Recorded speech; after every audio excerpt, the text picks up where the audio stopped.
Yo, yo, yo, everybody, what's up? Welcome to episode 56 of ChanmanV's Pro Corner, where pros come and show us how it's done.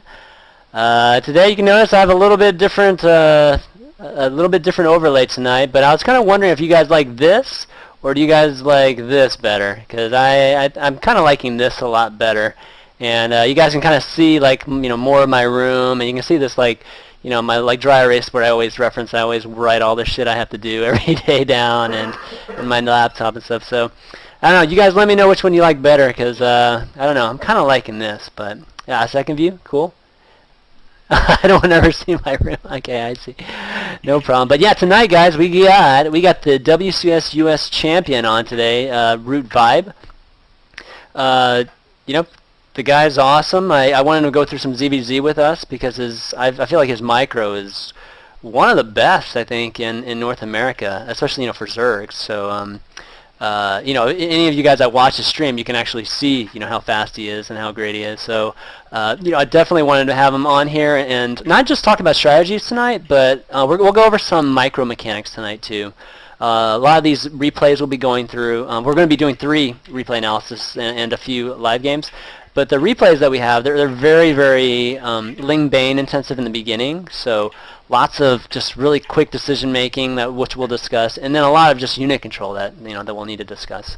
But before we get into that, one or a couple announcements. Thursday's show, huge show. So hopefully you guys come and tune in for that too. It's a big announcement show, and I don't want to quite ruin it yet because I'm gonna there's gonna be a TL thread released on it and everything too. But yeah, Thursday show, big show. It's gonna be same time, 11 p.m. Eastern. But be sure to check it out and keep an eye out for it. And love all you guys that supporting the show for a long time. And Thursday's gonna be the start of a lot of really good things with the show. So it's gonna be awesome. Anything else? I think that's about it. Got a new camera, obviously you can tell, guys, and a new headset too. So sound might be a little bit different. So be sure to let me know how things are, because I definitely take y'all's feedback into account and adjust appropriately. Okay, let's bring on Vibe. Gonna switch over to this and switch over him on switch him over on Skype so that you guys can hear him. Yo, Vibe, what's up? You there? Can you hear me? Oh shit, I can't hear you now. Shit, I must have done something wacky. God, this headset is driving me crazy.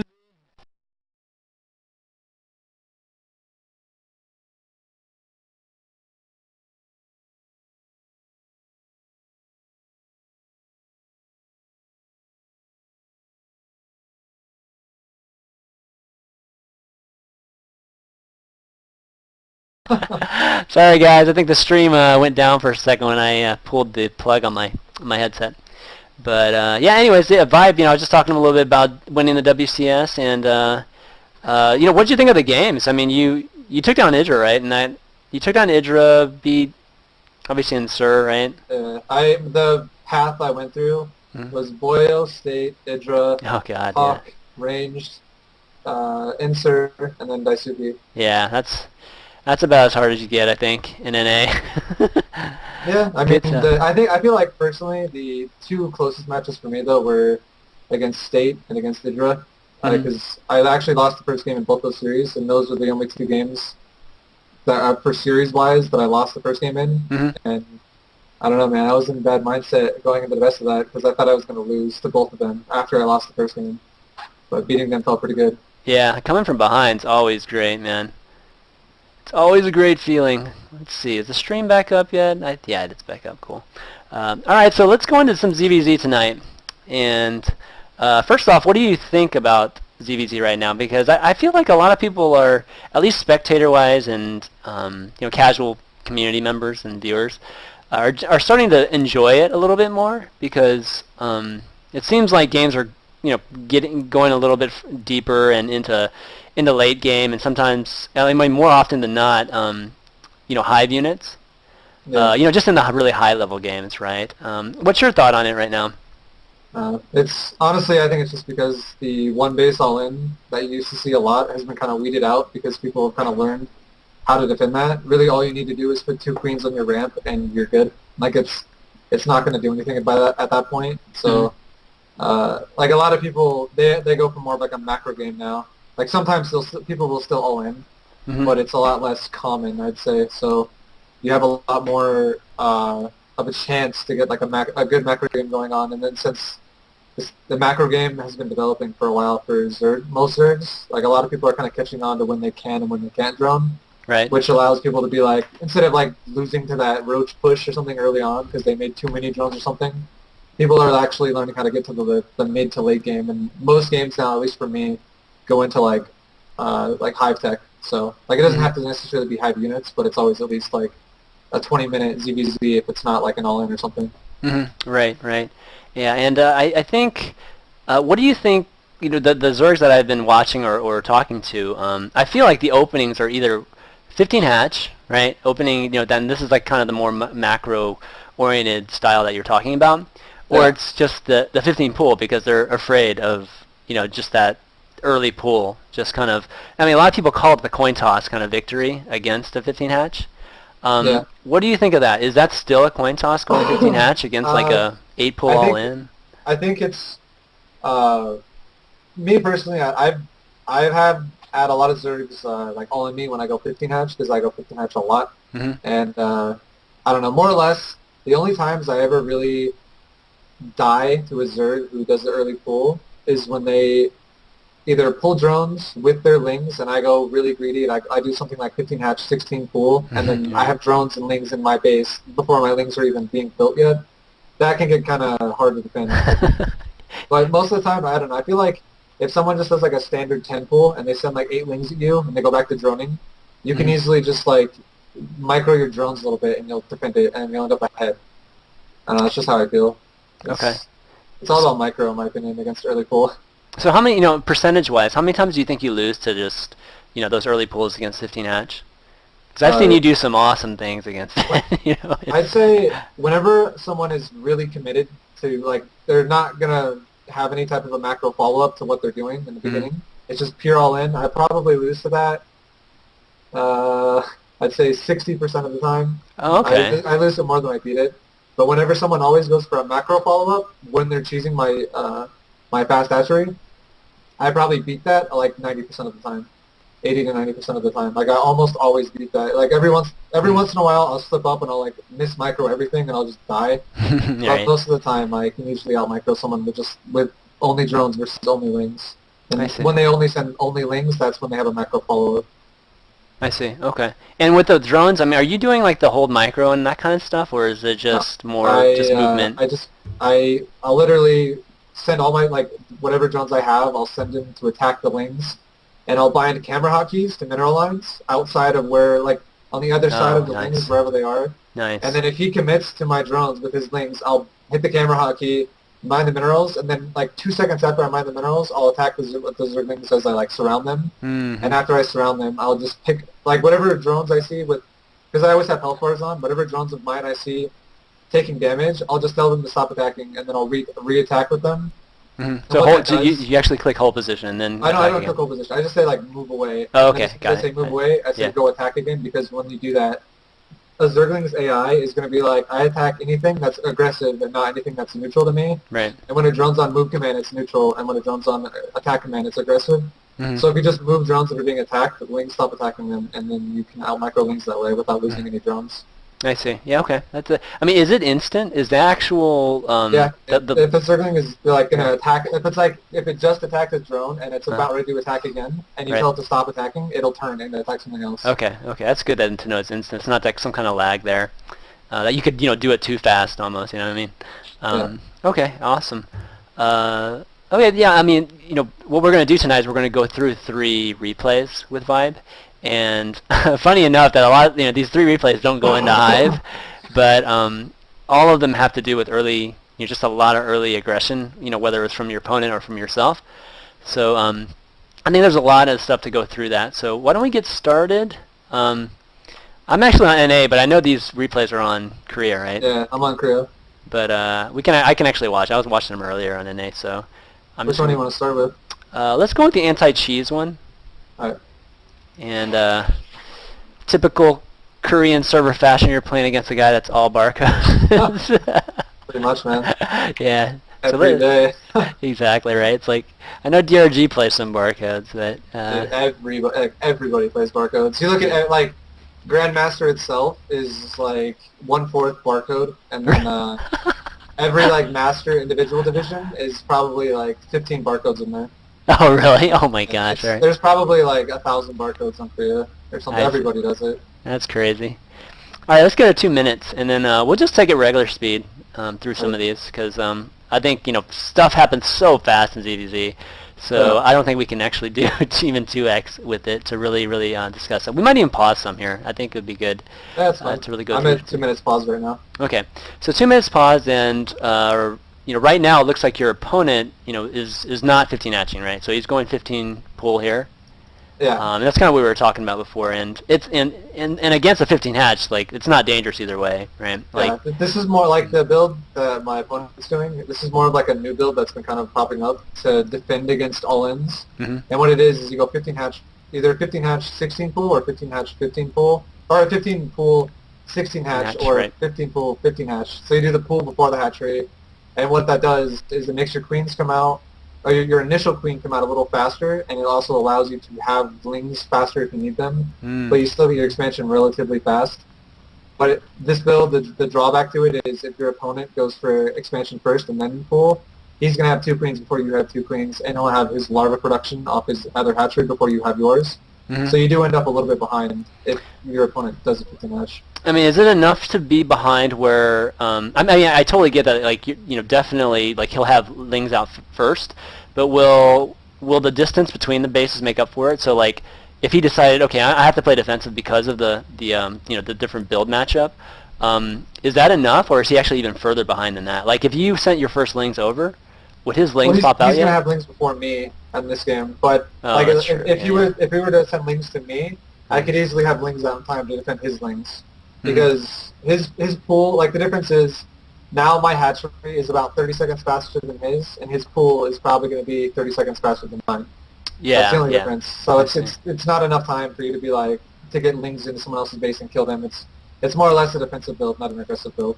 I see. Okay. Yeah, so that's pretty close actually to 15 hatch. And how does this build that your opponent is doing work against gas openings? I don't do it myself. Really, so it's I can like put my theory on it. Yeah, of course, yeah. But I would say this build, some people don't like to get gas with it right away, and some people do. If someone gets gas when they're supposed to, like 16, 17 supply, it'll be fine against the gas opening. You'll actually have your speed links quicker, and you'll still have 2 queens on your ramp before they'll all in you and kill you. Yeah. And you should be fine. But if, on the other hand, you don't take your gas, because there's actually a lot of people who do not take gas when they do this build because they're really greedy with it. Mm-hmm. If they don't take their gas and they don't make enough, if they only make 2 queens and they make like no spines and they don't have enough defense, they'll die. Because especially if the other guy goes link bane lane, because they'll have speedless lings and no spines and no queens, and they'll just die. Right. So okay. They have to take a gas to be safe. But if they don't take a gas, it's kind of risky because it's greedy. I see. Okay. Excellent. All right. So just to kind of preface this replay, and I'll kind of give it away a little bit. His opponent ends up going massling in this game. Against your, I think at one point you have that queen block that you're talking about, and he has just a lot of lings there, right? With that kind of, with this type of game that's about to happen, it's just all about the bane nest timing. Is that right? Just have early on, yeah. I mean. There's a few builds you can do. There's a greedy version of the baneling nest, and there's a safe version of the baneling nest. The greedy version is that you mine enough gas to get your link speed, and you do not take any drones off of gas, so you get your baneling nest as fast as possible right after you get your link speed. That's the reason why that's safe, is because obviously you get it faster, but it really hurts your economy because you not only sacrifice 1 drone to make that baneling nest and 100 minerals to make that baneling nest, but you're also mining gas for about an extra 25 seconds over like taking your drones off. Right. So it really like takes a dip into your possible economy, because the trade-off is like just to give a good number, I guess. The trade-off would be keep mining gas, make the banding nest, or like right away, or make the banding nest about 60 seconds later, because you only have one drone on gas now instead of 3 after you mine the initial 100. Mm-hmm. And then you also get about 6 extra drones because you made that banding nest a little later, because now you're mining more minerals. I see. So the trade-off is a faster banding nest or 6 drones, basically. Like 6 drones is kind of a rough number. It's not always 6, but that's about what it should be. No, that's pretty substantial, though. That's good. That's why I like to sometimes take, like, depending on what I read on my opponent, sometimes I take them off, sometimes I don't. Mm-hmm. Right, okay. All right, let's get back to the game here, and we'll just kind of follow, your camera view. And here we go. Start at 3, 2, 1, start. Alright, so yeah, right now I'm basically just expanding. I'm doing my 15 hatch, and if I don't make another drone, it's going to be 15 hatch, 15 pool. And when I do a 15 hatch, 15 pool, I usually almost always drone up to 17 after I make the pool to make my gas, because like I said, like the gas timing early on is really important, because the amount you mine and don't mine allows you to make more drones and so on. Mm-hmm. It's like the gas management means that your drone account is going to be higher if you manage it. If you're greedy, basically. Like I'm not really too nervous about other Zerg's attacks, so I like to play pretty greedy because I feel like I can usually micro pretty well. So just pause real quick right now. One thing I wanted to ask you is, if your overlord didn't see the expansion, would you still continue as is, even with your if my overlord that's in the bottom left didn't see his expansion, what I would have done is I would have sent it down left towards the ramp, and I would have looked for the edge of the creep. If he did have creep there and I didn't see an expansion, I would instantly start making a spine crawler in my main, like kind of at the edge of my creep. Mm-hmm. And I would make 2 queens and put them on my ramp together. I wouldn't even inject larva or creep tumor. I would just let them have the energy, because I'm going to use them to transfuse in a minute, because I'm about to be all in. Right. And I would just, I would make a 3rd queen as well, or possibly even a 4th at my natural, but I always make a 3rd queen at my main. Okay. And depending on whether or not he makes roaches with an all-in or he makes banelings, if he made roaches, I would stop mining gas at 100, and I would just call it good, and I would make drones and spines. And if he went for a baneling nest, I would actually do the safe baneling nest, get my own banelings right away, and then I would just do defensive bling baneling with queens and spines versus a 1 base all-in. Right, and you would obviously leave the hatch outside too, like. Yeah, I would defend it. Yeah, the hatch is always good to distract them, or give them the option of attacking that or your queens, right? Because you can like as soon as you have your like I wouldn't recommend putting drones at your expansion if you're being all in off of 1 base. Like if you have 2 base, your opponent's 1 base, do not saturate your expansion until you're ready to defend it. And the way I feel I'm ready to defend it is if I have 2 queens at my ramp, blocking it just straight up, and I have 2 spines at my natural, and the positioning of them is pretty important, because 1 spine, I like to have it right near my queens. That way, if Zerglings get on my queens, it's like the spine is going to be there poking the lings with the queens. Mm-hmm. Right. And then I like to have my other spine within range of my first spine, but next to the hatchery. And the reason I have that there is because that spine is going to attack every single Zergling that tries to attack the hatchery. No matter where it's, like if they try to surround the hatchery and kill it, no matter where they're attacking it from, they're going to be getting hit by that spine. And then I also have my own little group of lings roaming around between my spines and queens. Okay, so that second one is in the middle line, or is it on the left, like left? It's pretty much where like the larvae are. On the positioning of this map right here. Right. My first spine would be kind of near the ramp, and the second spine would be right near the larva of my hatchery. Yeah, so larva, the second one right here, and I'm just kind of showing viewers, and the first one right here. Okay, good stuff. All right, let's start it back up. 3, 2, 1, go. Right, and yep, he's. Okay, so he's expanding, so it's nobody's in danger here for another at least good minute. Yep. And I'm just positioning my overlords too, just to always get ready to see any possible lings that he produces. Because every ling he produces, it's if he only makes 2, you don't need to make lings of your own because it's just a scout. But every single ling he makes beyond that point, it's probably a good idea for you to match that number if you don't have a spine crawler, especially, because you're just gonna die if you don't, basically. Okay. And as you can see, like right now, there's 4 lings that just ran by my overlord. Yeah, so what are you thinking? I mean, you just transferred, 7 drones to the natural here. Yep.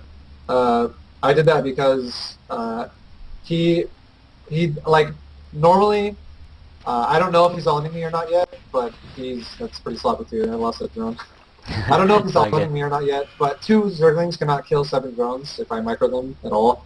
So, and my queens are also about to pop out, and I had 4 lings of my own popping out.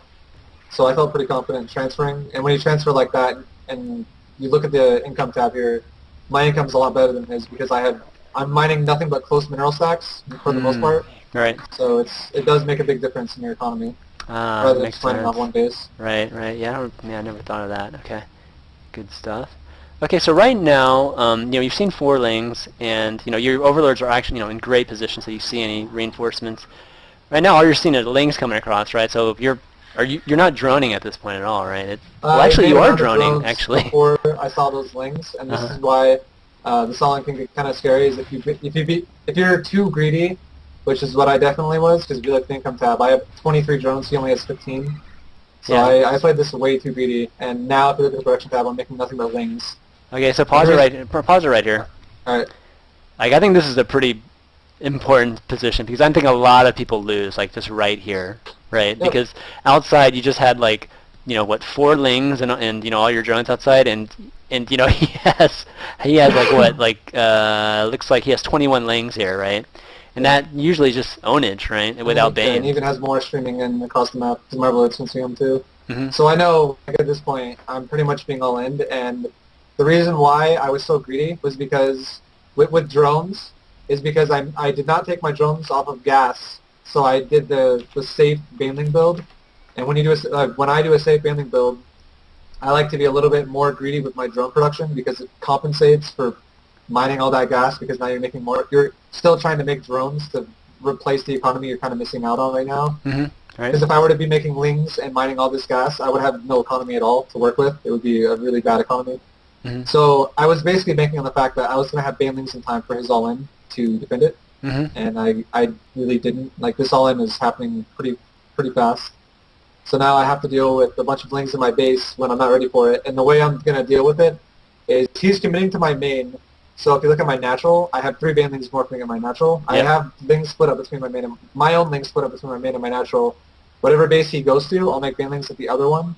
I'm going to try and save as many drones as I can by sending them to the base with banelings, and then I'll just make lings and banelings and try to micro my way back into being able to take my main back again from the master numbers he has. Okay, and so that's my plan right now.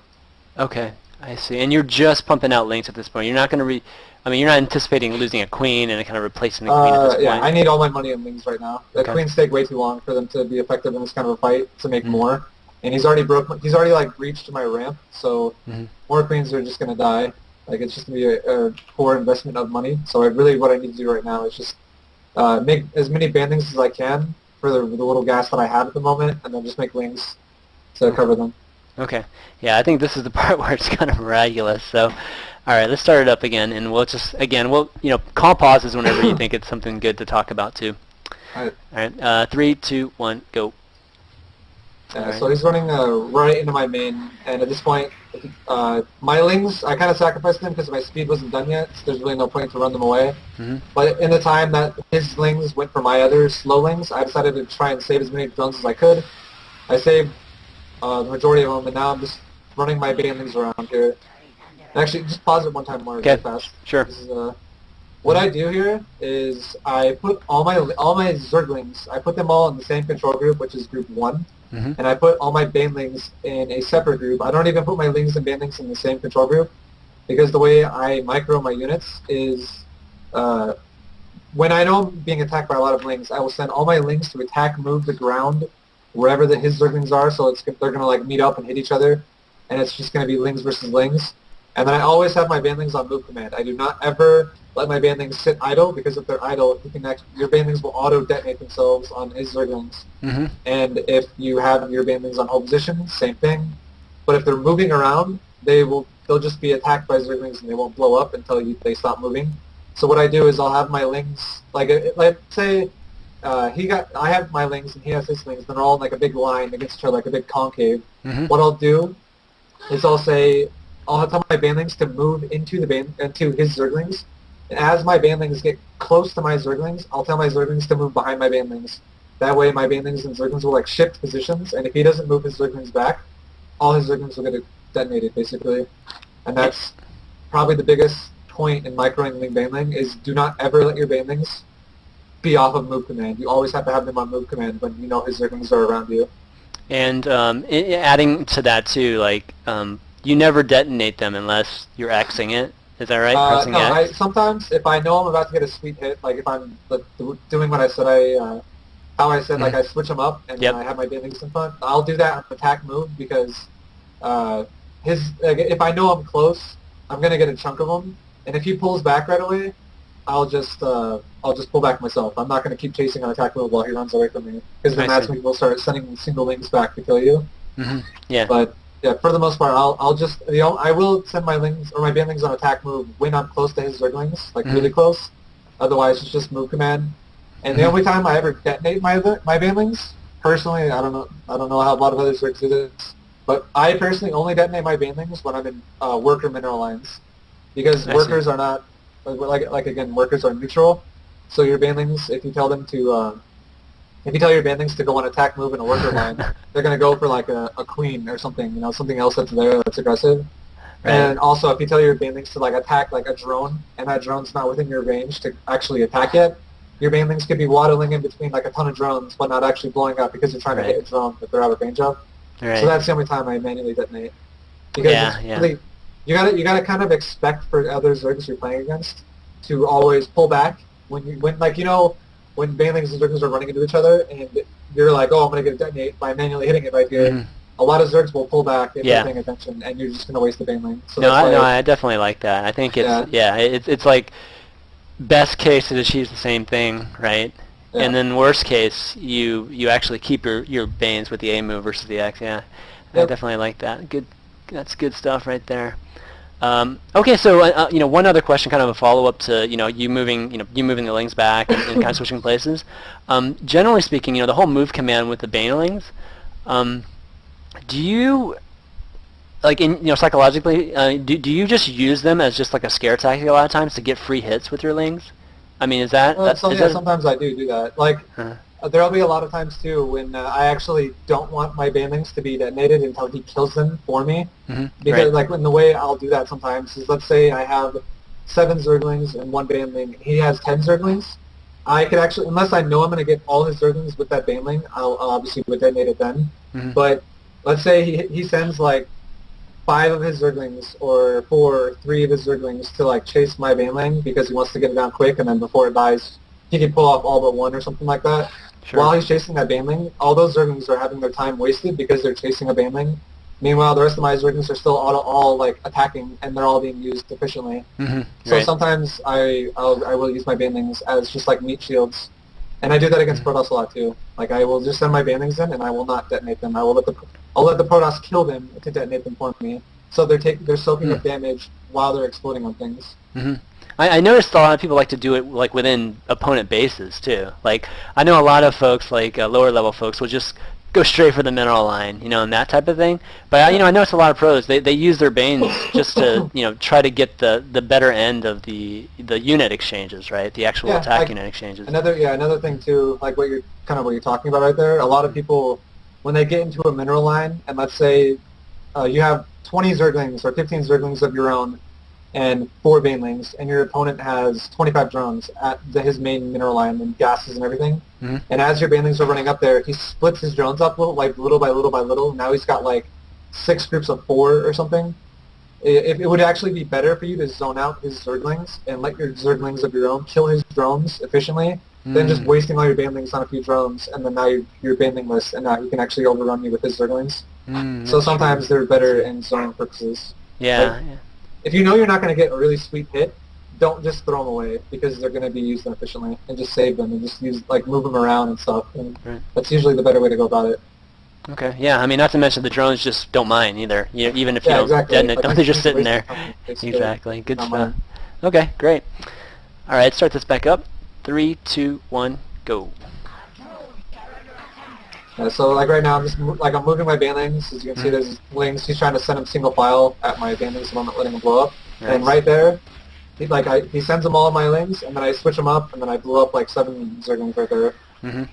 You're still outnumbered here, just Zergling wise. Yeah, that's why I'm making more banelings again. I'm trying to always keep a couple banelings because they're like my, like right there I got 4 lings with 1 baneling, and I'm just going to try and keep this 1 baneling alive as long as possible. And at this point, are you even looking at your main at all?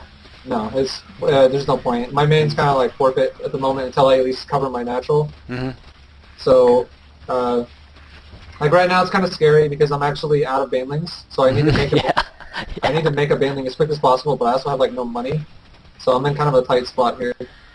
I really should be making a baneling here any second now. This is like, if I don't have a baneling, there's a good chance I'm going to die because I know I'm outnumbered and I know he's constantly sending lings at me still since my overlords are still over there. So the only way I'm going to make up the difference here is with the baneling because I know he has more production than me since he still has 2 bases and I only have 1 now. And then also he's killing my main too, so he's killing my baneling nest and my spawning pool are both kind of going to die now because I don't have creep supporting them anymore, so I'm pretty much on a timer for being able to produce units. So I got to kind of manage my money at this point for either remaking my spawning pool or making lings. And for this point, I'm going to keep making lings just because he's not stopping, and if I make a pool now, I'm just going to die. Wow, okay. This is, I mean, this is crazy. Losing your base. And then, here, pause it really fast one more time. Sure. And then a really important thing I did was I had no gas for banelings, and what I did at my natural was I remade another extractor, and now I'm mining gas again. And I'm making banelings as fast as possible because, like I said, I need banelings to be able to win this. Ideally, I'm going to need, I have a little bit of an advantage here in terms of a defensive point because he's going to have to work through my queens and my drones. If I am able to kill off all his banelings, drones are actually really effective against lings. When my drones and lings are versing his only lings, drones become pretty effective. But as long as I can kill his banelings off, I'll be fine. But being able to have my queen here and him having to break through my queen and possible spine later on is ideal for me. But yeah, pretty much the only thing I wanted to say was I needed this gas was really crucial for me to win this game because it's allowing me to remake banelings, and now I'm getting ready to do link baneling versus link baneling. But in your head right now, I mean, what are you? I mean, are you thinking that? I mean, do you know in your head that he's not droning at all? I mean, that's way too many links for him to not be droning. So in your mind, you're just like, if I can just land, if I can just get like a couple good banes to land, efficiently, then I can actually win this game. I mean, is winning the game still in your head at this point? Because this is crazy. He's extremely committed to an all-in, and the only thing I really lost was my main. I lost my main hatchery and one of my queens, but I really didn't lose that many drones. I still have a pretty good drone count. Right. You still have 18. So I'm still actually in a pretty decent spot because if you look at his base, he's actually not mining at all from his natural. The only thing he's using it for is production, and if I can out-micro the amount of production he has over me by getting better trades than him, then his production means nothing, and I still have a better economy, so I'll be able to reproduce more units later on more efficiently than he can. I see. So it really often just comes down to how many drones I'm able to keep alive here and how many units I can retain. Okay. All right, start back up. 3, 2, 1, go. All right, so making those banes now that you were talking about, they're going to be the equalizer, basically. Oh, there's one. At this point, too, what I like to do is I like to put my queen in group 2 now, and I'll have my queen kind of try to target down banelings. And right there, if you can see, if you saw what just happened. Yeah, he's just aim moving. on a move command, and I have mine on move command, so I was getting 2 banelings for every one, or I was getting 2 banelings out of every one I had. So I was getting a twice as efficient trade every single baneling, but as he was. Right, so he's trying to pick off your baneling nest for obvious reasons. And then now this is kind of the zoning thing I was talking about with my baneling. Like I wasn't having it on attack move at all. I just let him kill it for me. And then every baneling or every zergling that is on it when it gets killed will die, but it's wasting time of his zerglings. Basically, they're not actually attacking my lings, so it's good for me. Right. And then now that I kind of stabilized here somewhat, I'm making that spine because I don't need to invest all my money into wing baneling. I have a little bit of spare minerals, and also, as you can see, I rebuilt the pool now too. Even though it's not dead yet, but it's going to die soon. And then I have my banelings on move command again, and I'm just moving back and forth. That zergling would have blew one up if it wasn't on move command. Right. So pause real quick. I want to ask you about spines. Yeah. I know, typically everybody, one of the things that they talk, or a lot of Zerg pros talk about like just being defensive. They always say a spine is involved in it, right? Whether it's queens or spines. And for me, it's like my experience with it is, yeah, I mean, definitely spines do like a lot of great work, and they do kill lings, and I feel like they're used even better against banes, because you can just target them. But people just end up running by them for me, and just getting in my main, just That's why, like the way the zoning, how you zone out defensively when you're Zerg, well, the way a queen and a spine work is. A spine crawler would do 25 damage to a non-heavy unit, and a queen does 8 damage. A baneling only has 30 hit points. So if he's doing this style where he sends like 2 banelings in at a time to avoid being clumped up and exploded altogether, your queen and spine will be killing every single baneling that comes in because they're one-shotting, like they're combined one-shotting banelings together. I see. And they attack every single, like, the spine crawler attacks like every 2 seconds. So for the most part, you can knock out almost every baneling that's coming up. And I even have a second queen, so I can even actually zone out a little bit better here against individual banelings. And that's how you zone out individual banelings that are single file coming in. But the way you zone out clumps of banelings and zerglings is you have your own banelings kind of like zone the field and defensively maneuver themselves in to where if he commits to an attack, like rushing past your spine, he's going to have to take some huge losses from your banelings that are right next to it. So it's all about like a combined defense of spine crawler, baneling, queen, and you don't ever send your zerglings in until the banelings are all used up from your opponent. Because if you send them in before, all your zerglings have a potential chance of just dying. Oh, okay, so you just keep them back the whole time. Yeah, I keep my lings away from his banelings, unless I see he's like single filing them in, and sometimes I'll be like, one zergling go, stuff like that. But I don't really commit to attacking, like I don't send all my lings and all my banelings all together at the same time. I'll literally just send my banelings only out, and I'll just go for his banelings. I won't even go for his lings unless they're all in a big clump. And yeah, pretty much just once the banelings are gone for him. If I don't have any banelings either, it's okay because it's Zergling, Queen, Spine versus Zergling, and 3 beats 1. Like unless you're really outnumbered by Zerglings. I mean, they only beat. I mean, I guess one of the main reasons for my question too is that are spines really that good against lings? I mean, are they more of a tanking thing? Against lings, they're not as good against lings as they are against banelings, but they're still not bad against zerglings because they have 2 armor, and they can tank for a while against zerglings, and they also 2-shot zerglings.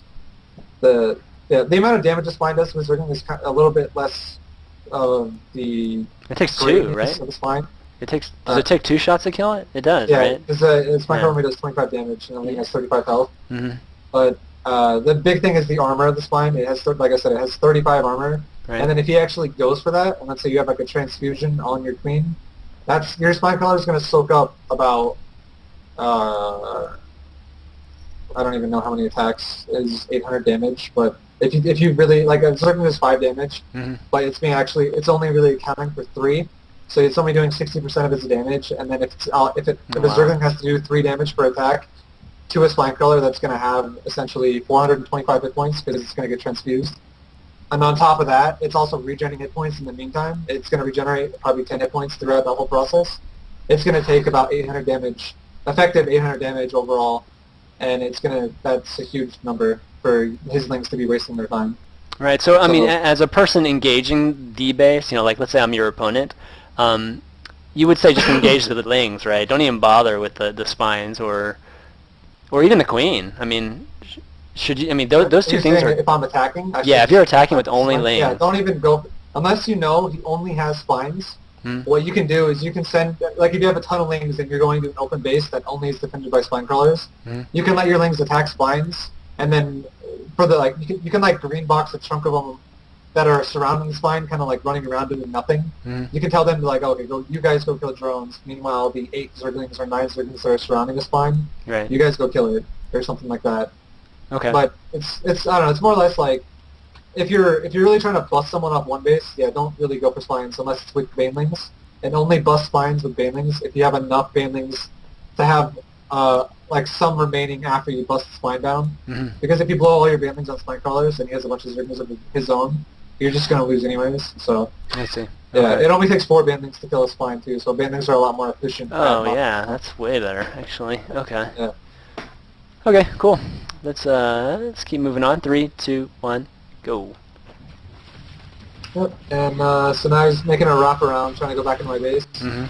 And I just gotta pretty much try and hold my ramp and don't let him get into my main, because that's when he has room to micro. Mhm.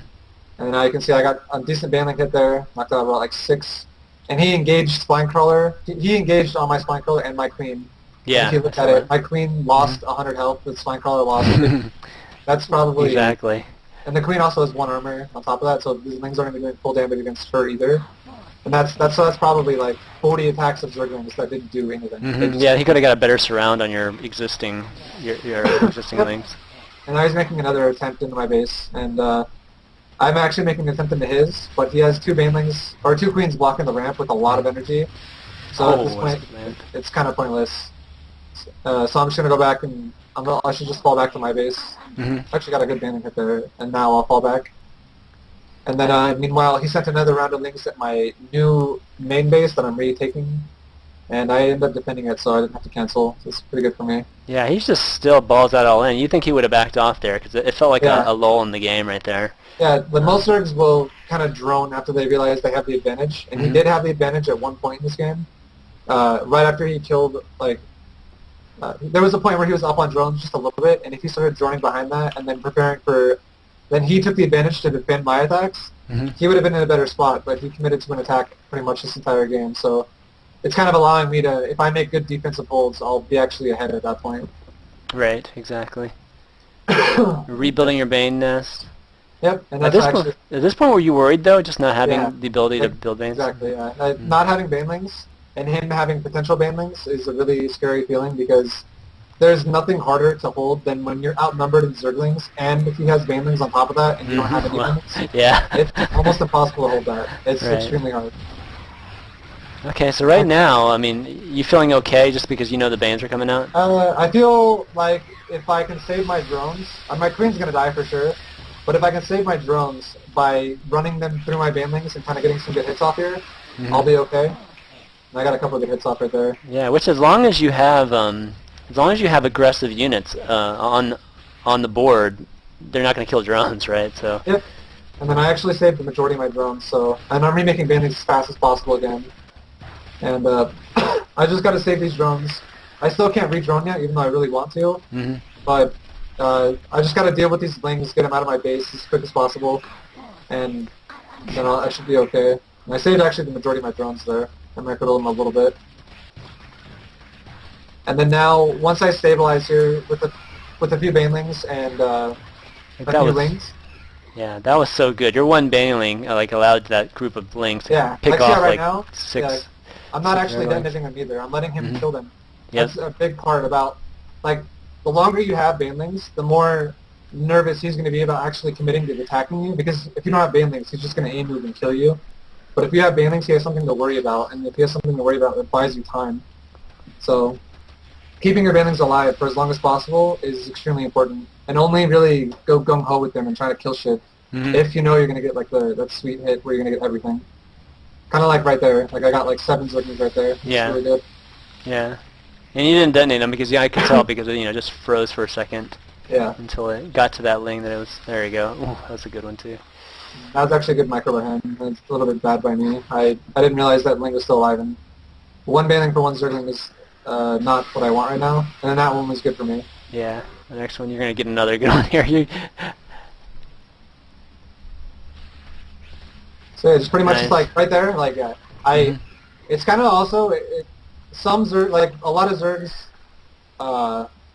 When you're trying to micro a bunch of stuff at once, and especially on creep, it goes really fast. If you're not really paying attention to everything that's happening, it's really common that you can actually fake out a Zerg and be like, I'm attacking your Zerglings with my Zerglings, and then as soon as your banelings get within range to get ready to detonate, you just swap them up, and you don't let your banelings like waddle around the edge of your Zerglings. You just like get them in there right away. A lot of Zergs actually sometimes will not react to that as fast as they should be. And right, I see what you mean. Yeah, just like instantly right in the front line. Yeah. Yeah. Because if they waddled around the edges, he'd be like, "Oh, there's banelings right there. I'll just back up now." Exactly. I can after killing like about 5 or 6 lings or something, he could back up. Yeah, I see what you mean.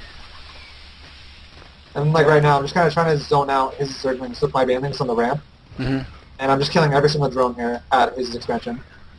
And at this point, this is when I should make a few drones of my own. Mm-hmm. I could make a few drones of my own, but I'm actually committing to Lings here. Because now I do have the advantage, and all I gotta do is... Actually, I didn't make drones because I don't have any Lings in my base. Okay, that's smart that I made Lings then.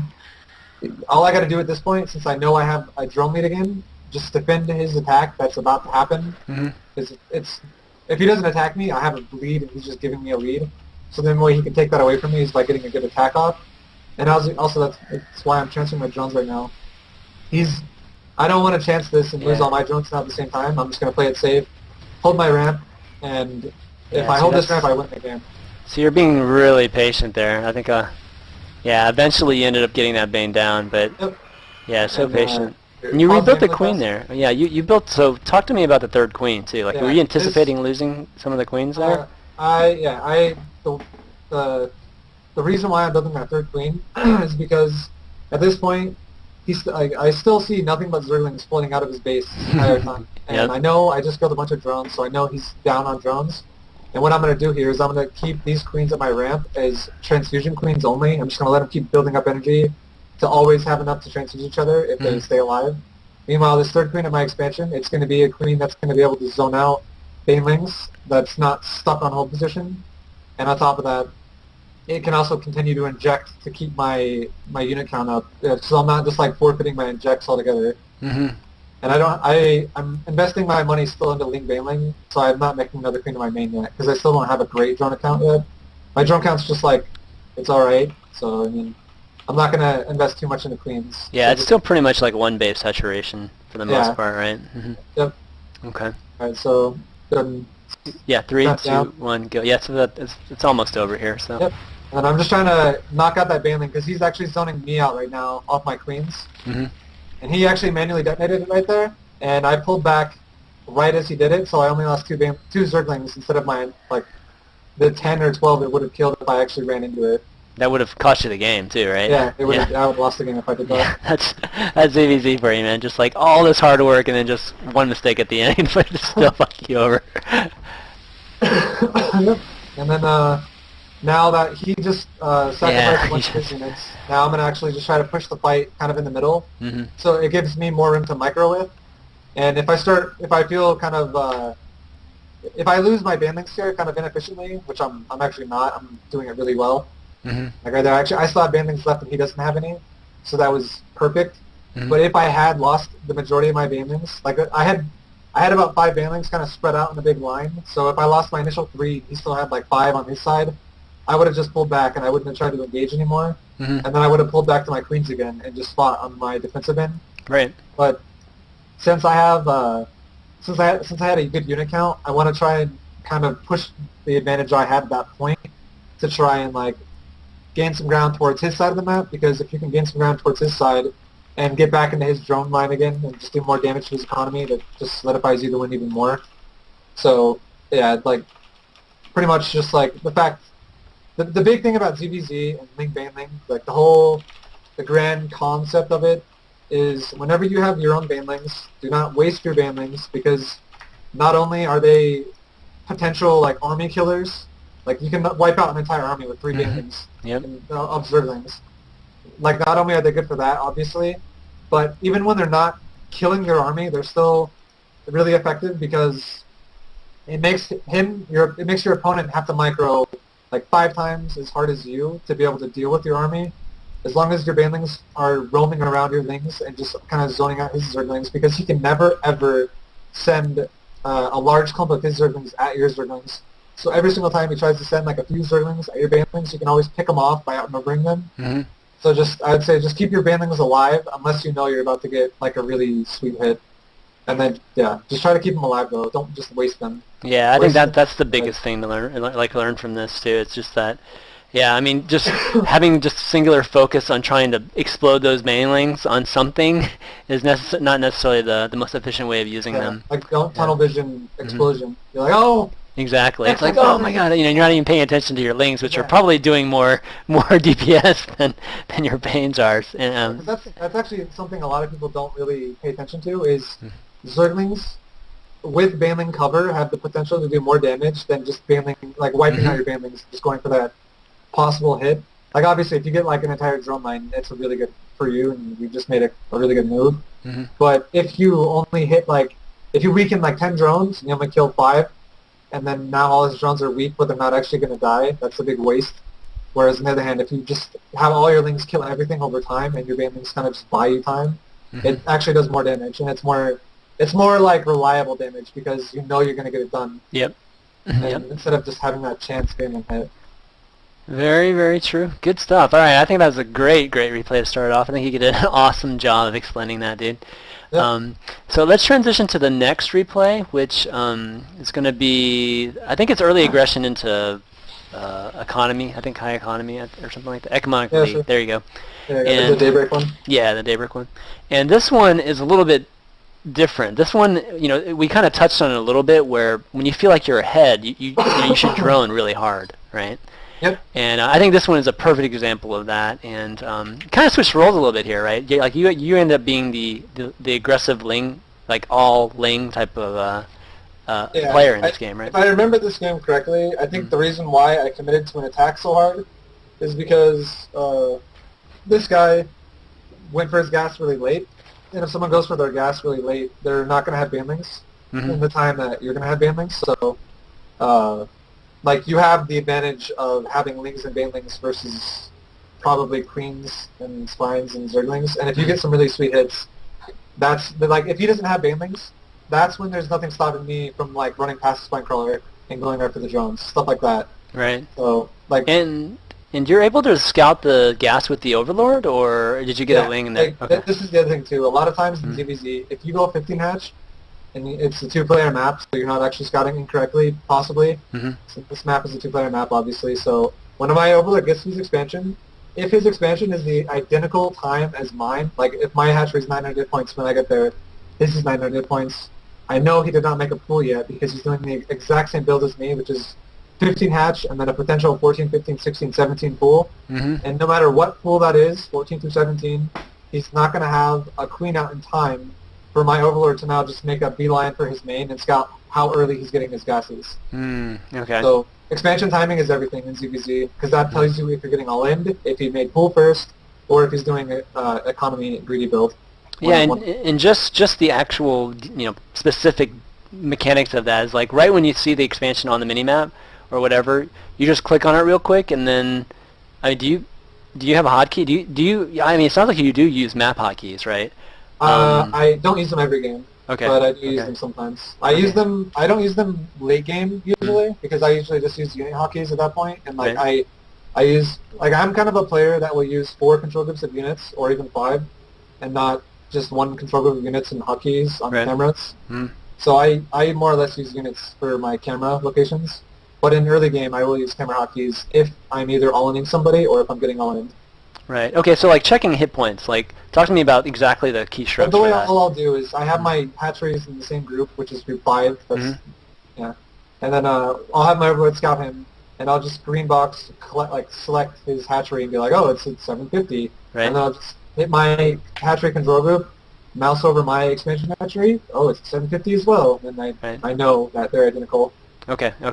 Yeah, I mean, it's kind of obvious, but I just want to just definitely make sure there's no cool tip that you have. Yeah. Okay, great. And yeah, I guess that tells you a lot. I think I'm gonna have to start doing that too because if there's a disparity, I mean, you can kind of do the math and figure out that what build he's doing. I guess. Whenever you scout a Zerg who goes for if your hatchery is at 900 points, and I'm just throwing numbers out here, guys, it doesn't have to be 900, and just like what your hatchery is currently at, if you went for the 15 hatch, if you scout your opponent and his hatchery is like 600 hit points lower than yours, but he is expanding though, you know you're not getting all in because he went for the expansion, but you can kind of think like, why is his expansion so much later than mine? It's because he made a pool before his expansion. So if you send your Overlord into his main, it's going to die to a queen. So don't ever send your Overlord into his main if his hatchery is obviously later than it's supposed to be, because that means he made a pool. I see. Okay. Good stuff. All right, let's get this started at 2 minutes again. Yep, I'm ready. Okay, 3, 2, 1, go. All right, he's actually... No, he's expanding. I thought he did a pool. Never mind. So yeah, when I scout him, since I'm doing pools, or I'm doing a hatchery as well, our hatchery's health pools are going to be identical, and this is going to give me the option to go, okay, I can now scout his main. Right. And then also overlord positioning, what I like to do, if I scout into someone's main, like if I scout someone and I know they don't have queens ready to kill my overlord, and so I send my overlord into their main, what I like to do is I like to send my overlord, I like to keep it in their main as long as possible to kind of see how much gas they're going for and if they're going to try and take drones off, because some people who make a gas right as they make their pool, you'll actually be able to see whether or not they're going to take their drones off of gas at 100 gas, because their queen is going to be out in time to stop your overlord from seeing that. But then Zergs who take their gas like 3 supply later than their pool went down, you can't really wait for that because your overlord will die.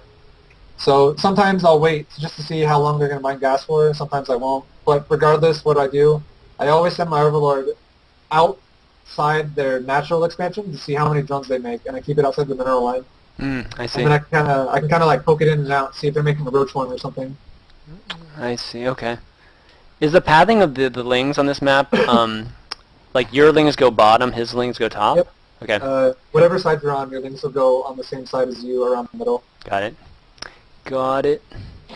All right. So now you see his gas, and obviously you're taking gas too, and you're looking. Do you actually look at the extractor? Yeah, I'm looking at how much gas he's mined, and I see he's only mined about 20 gas when I saw it. So, and I already know he's making a queen, and I'm not going to be able to sit there for him to mine 80 more gas and then watch and see if he takes him off. My overlord will die. Right. So that's when I have to run. It's because he took his gas late, kind of like I did. We both played kind of greedy. Okay. So it's pretty similar, though, what you guys are doing, right? Yeah. We pretty much have identical builds at the moment. Yeah, but he's building the Bane nest right now instead of getting speed. Is that right? Yeah, it's because I actually I took my gas slightly later than he did. And one thing I've actually been kind of experimenting with is I don't throw my banding nest down right when I get 50 gas, because it doesn't line up with your reserving speed right away. Sometimes, like I usually wait about 20 or 30 gas after I get 50, so I'll wait till I'm at 70 or 80 to make the banding nest. The reason why I do that is because it lets me get more drones in. It lets me get one more drone in, and every single drone makes a difference. Okay, I see. Yeah, okay, so 20 or 30 gas later, your speed will hit when your Banes would finish. Yeah, correct? Normally if you make your banding nest at 50 gas, and you're not actually all-inning with it, you're not stopping drones at 20 drones. So if you're someone who plays economically and you still make drones, you're going to have about a 20-second window where your banding nest is going to be done and sitting there before you actually need the bandings to start working. Okay, good stuff. Okay, like right now, what prompted you to build 14 lings? Like, well, you're building like 28 lings here. The fact that he doesn't have a spine crawler, and I also don't have a spine crawler because I'm also playing greedy. What I'm going to do is I'm going to do a aggressive attack on him, and whether or not I'm not looking to win the game with this, because as you can see I've already gone back to droning. But I'm going to attack him. I'm going to pressure him into defense. He's going to make a lot of links probably right now to defend it, and if I kill a lot of drones, I'll be way ahead. And I kind of microed like crap there. I kind of lost some wings. But while I'm doing this, I'm going to take my own third base. I'm going to drone up, and then I'm going to prepare for a counterattack. So I'll end up ahead on drones, ahead on bases, and as long as I don't let his counterattack kill me, I'll be ahead for the rest of the game. See, this is what happens to me right here. Just what you did there. Just run around. Yeah. Oh, but he lets all his drones die. Yeah, and like right there, I got a really good hit on bandlings. That's why I used them. I wasn't using my bandlings until then. And then I let the last one hit a queen because I kind of got lazy with it. And at this point, you're just still droning. He's actually building roaches, but did you scout? You scouted the I scouted the roach one, yeah. But I've killed so many drones already at this point that I know if he does attack me, it's going to be a pretty minor attack. It's not going to. He doesn't have any units out already, so I'm not really worried about like, oh, I'm going to die if I don't make units right now. Right. I'm just squeezing out every drone that I can, and now that I see roaches popping out, now I know he's kind of committed to an all-in, because his economy is already terrible, because I just wiped out, how many drones did I kill? I killed 18 drones. Yeah. And now he's making roaches and lings. And I see this with my Overlord as well as my Zergans that were just there. So if you look back at my natural, I'm actually making a few bandlings of my own just to prepare for this, and I'm making spine crawlers because my own roach one is not done yet. So I want to have something that's going to like stall for me and buy me a little bit of time. And I'm not going to saturate my third. If I saw him making drones again after I killed them, I would have saturated my third, and then it would have been 3 base versus 2 base, so I'd have a lead there. But since I see him not droning again and he's making units, I'm just going to make units myself, and I'll have a third base that I can potentially use after I stop his like little attack on me. Mm-hmm. So yeah, that's why I made this. Yeah, it's a really small attack, but it's kind of cool that you were focused on scouting his base instead of just being very singular focused on just preparing defense, right? Because you know that's coming across. The lings that are in his base, like every single unit that you have in enemy territory that's like, or no, that's kind of a bad way to word it. Like lings and banelings, like I was saying, they're not just attack and kill, attack and kill, attack and kill. They have a lot more purpose to them that a lot of people don't think about. Like it's a lot more subtle things. Like a Zergling, its purpose is obviously to kill crap, and it's a quick unit that's going to get in and do lots of damage, and you want to avoid big armies, and you want to like poke at people.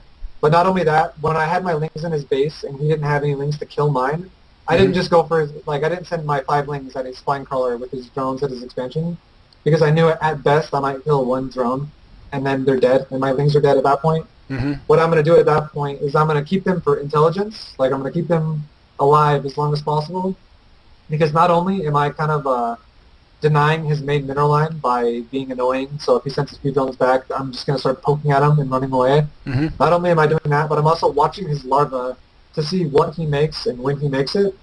And that's when I was like, every single larva that I saw that was every larva I saw that was not becoming a Zergling right away or a roach right away, I was like, make another drone, make another drone, make another drone, another drone. And I was just droning like crazy back at my base. And then as soon as I saw, okay, now he's actually making roaches, and now he's actually making wings, then I'm like, all right, now, and the time it takes him to walk across the map, I'm going to make up the difference, and I'm going to make an army to stop his attack when he gets to my base.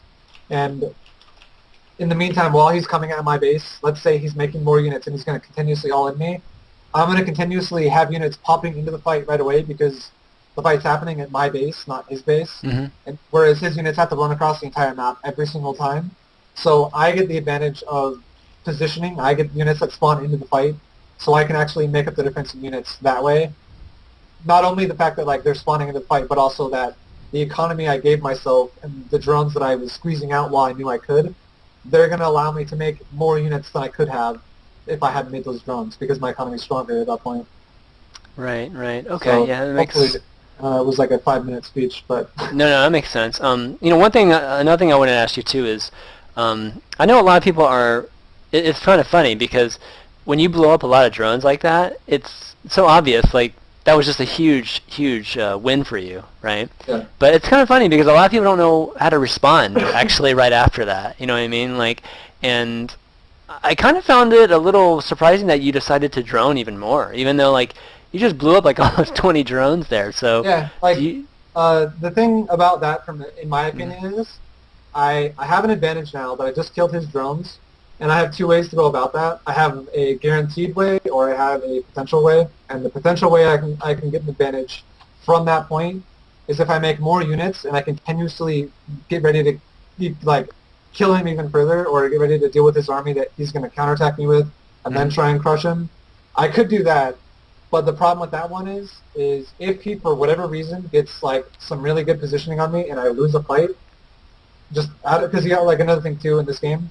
If you look at it, he had a layer before I did. I know he had a layer before I did, and he could have had roach speed before I did as well, and he could have had a lot of things before I did, like burrow as well. And if I made a lot of units and he somehow miraculously out-microed me, because you saw that's possible, I just did that in the game before this one. Right. Like if you make units and you get out-microed, when you have the lead, you'll actually lose the lead, and then you go back to kind of like a even-matched game at that point. Whereas if I go on the drone end, where I just, after I kill his economy, I make even more of my own economy, and I play it really greedy. As long as I don't play it too greedy, I'm kind of walking that line where like you kind of gotta, there's a point between death and not death in that point. Like I'm making drones, I'm going from like, he's got 30 drones, I've got 30 drones, now he's got 20, I've got 40. Now I have a humongous lead in economy, and all I have to do to keep that lead is not die. And all I have to do to not die is prepare a defense for his attack. So it's a really like easy way to manage your lead even further is if you crush his economy and like flourish your economy, and then you worry about the units. Yeah. I mean, it makes sense because the army value should actually still be the same regardless of how well you did in that attack, right? Yeah. So yeah, so you can just scale with him, yet still, you actually scale with them, like scale with the lead in the economy too. Yeah, that makes sense. And then you'll have like 100. That was actually the main problem every single person I coached had, was they didn't, like, they would always be like, I don't really understand why I'm not winning this game, and so on and so on. It's because they never drone when they're supposed to drone. And like that's a prime example, like right there. After I crippled his economy, if I didn't drone, I'm forcing myself into a position where I'm kind of evening out with him in economy, and I need to make something happen with my units. And if I don't make something happen with those units, I'm not really in a lead anymore, and it's kind of just going back to a standard game. But like if I make the drones, I'm forcing him into a position where he is behind now, and he has to do something about it. And if I don't let him do something about it, I win the game. I see. So it's really important to understand when to drone and when not to drone. And I definitely think that when he doesn't have units on the map, and you know you're not gonna, if you know when you make drones, they're not just gonna die instantly. That's perfect time for you to drone. Okay. Awesome. Another good one. Guys, I know you're asking some people are asking questions on the stream chat. We're going to do some Q&A at the end of all this. We're going to say 15 minutes to do some Q&A with Vibe. So you can actually ask your questions yourself by adding me on Skype. We can call in your questions, or you can just continue asking questions on the stream chat. We'll answer them either way. But guys, if you're enjoying the show, enjoying just what you're seeing, or coming here for the first time, be sure to click the follow button. Be much appreciated, and if it's not your thing, that's cool too. Just enjoy the show too. That's cool. All right, why don't we move on to the third one? Sure. And the third one looks like it's going to go on for. It goes on to a little bit later. I know these games have been more like, stuck in layer. This game, I remember this game, like the end of it, and the thing I remember about this game is, I remember I got impatient. I was streaming this game, and I got impatient towards the end of it, and I feel like I was ahead when I got impatient, and I made a really, really stupid attack in this game, and I almost cost myself the game at that point, and then I ended up reading he did something to me, and I reacted to it in a certain way that actually still won me the game, so that's why I felt it was a good game to go over. Okay, great. This is a longer one, so why don't we go 2x on this?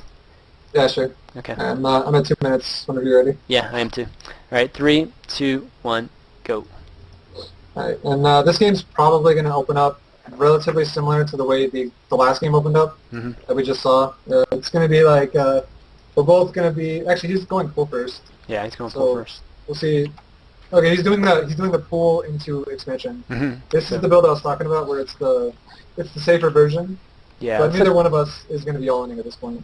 Yeah, let's take a look at the drone count here, just as this is happening, just so we can get a really good sense of the difference between it.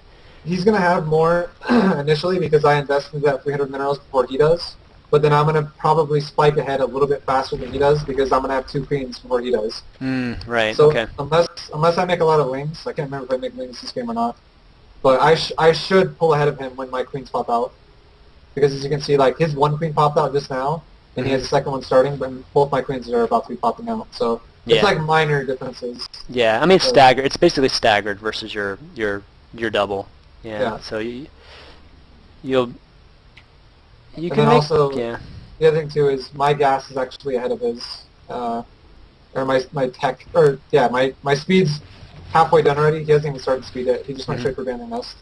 Right. So I came out ahead in tech from this build. Okay, so at this point, what do you know about him right now? All you know is that he's expanded, and you saw his gas timing, and you see the Bane Nest too. Wow, okay. Yeah, I didn't see a spine crawler. I saw, I don't remember if I saw 3 queens or 2 queens, but at this point I know that he's being greedy, I'm being greedy.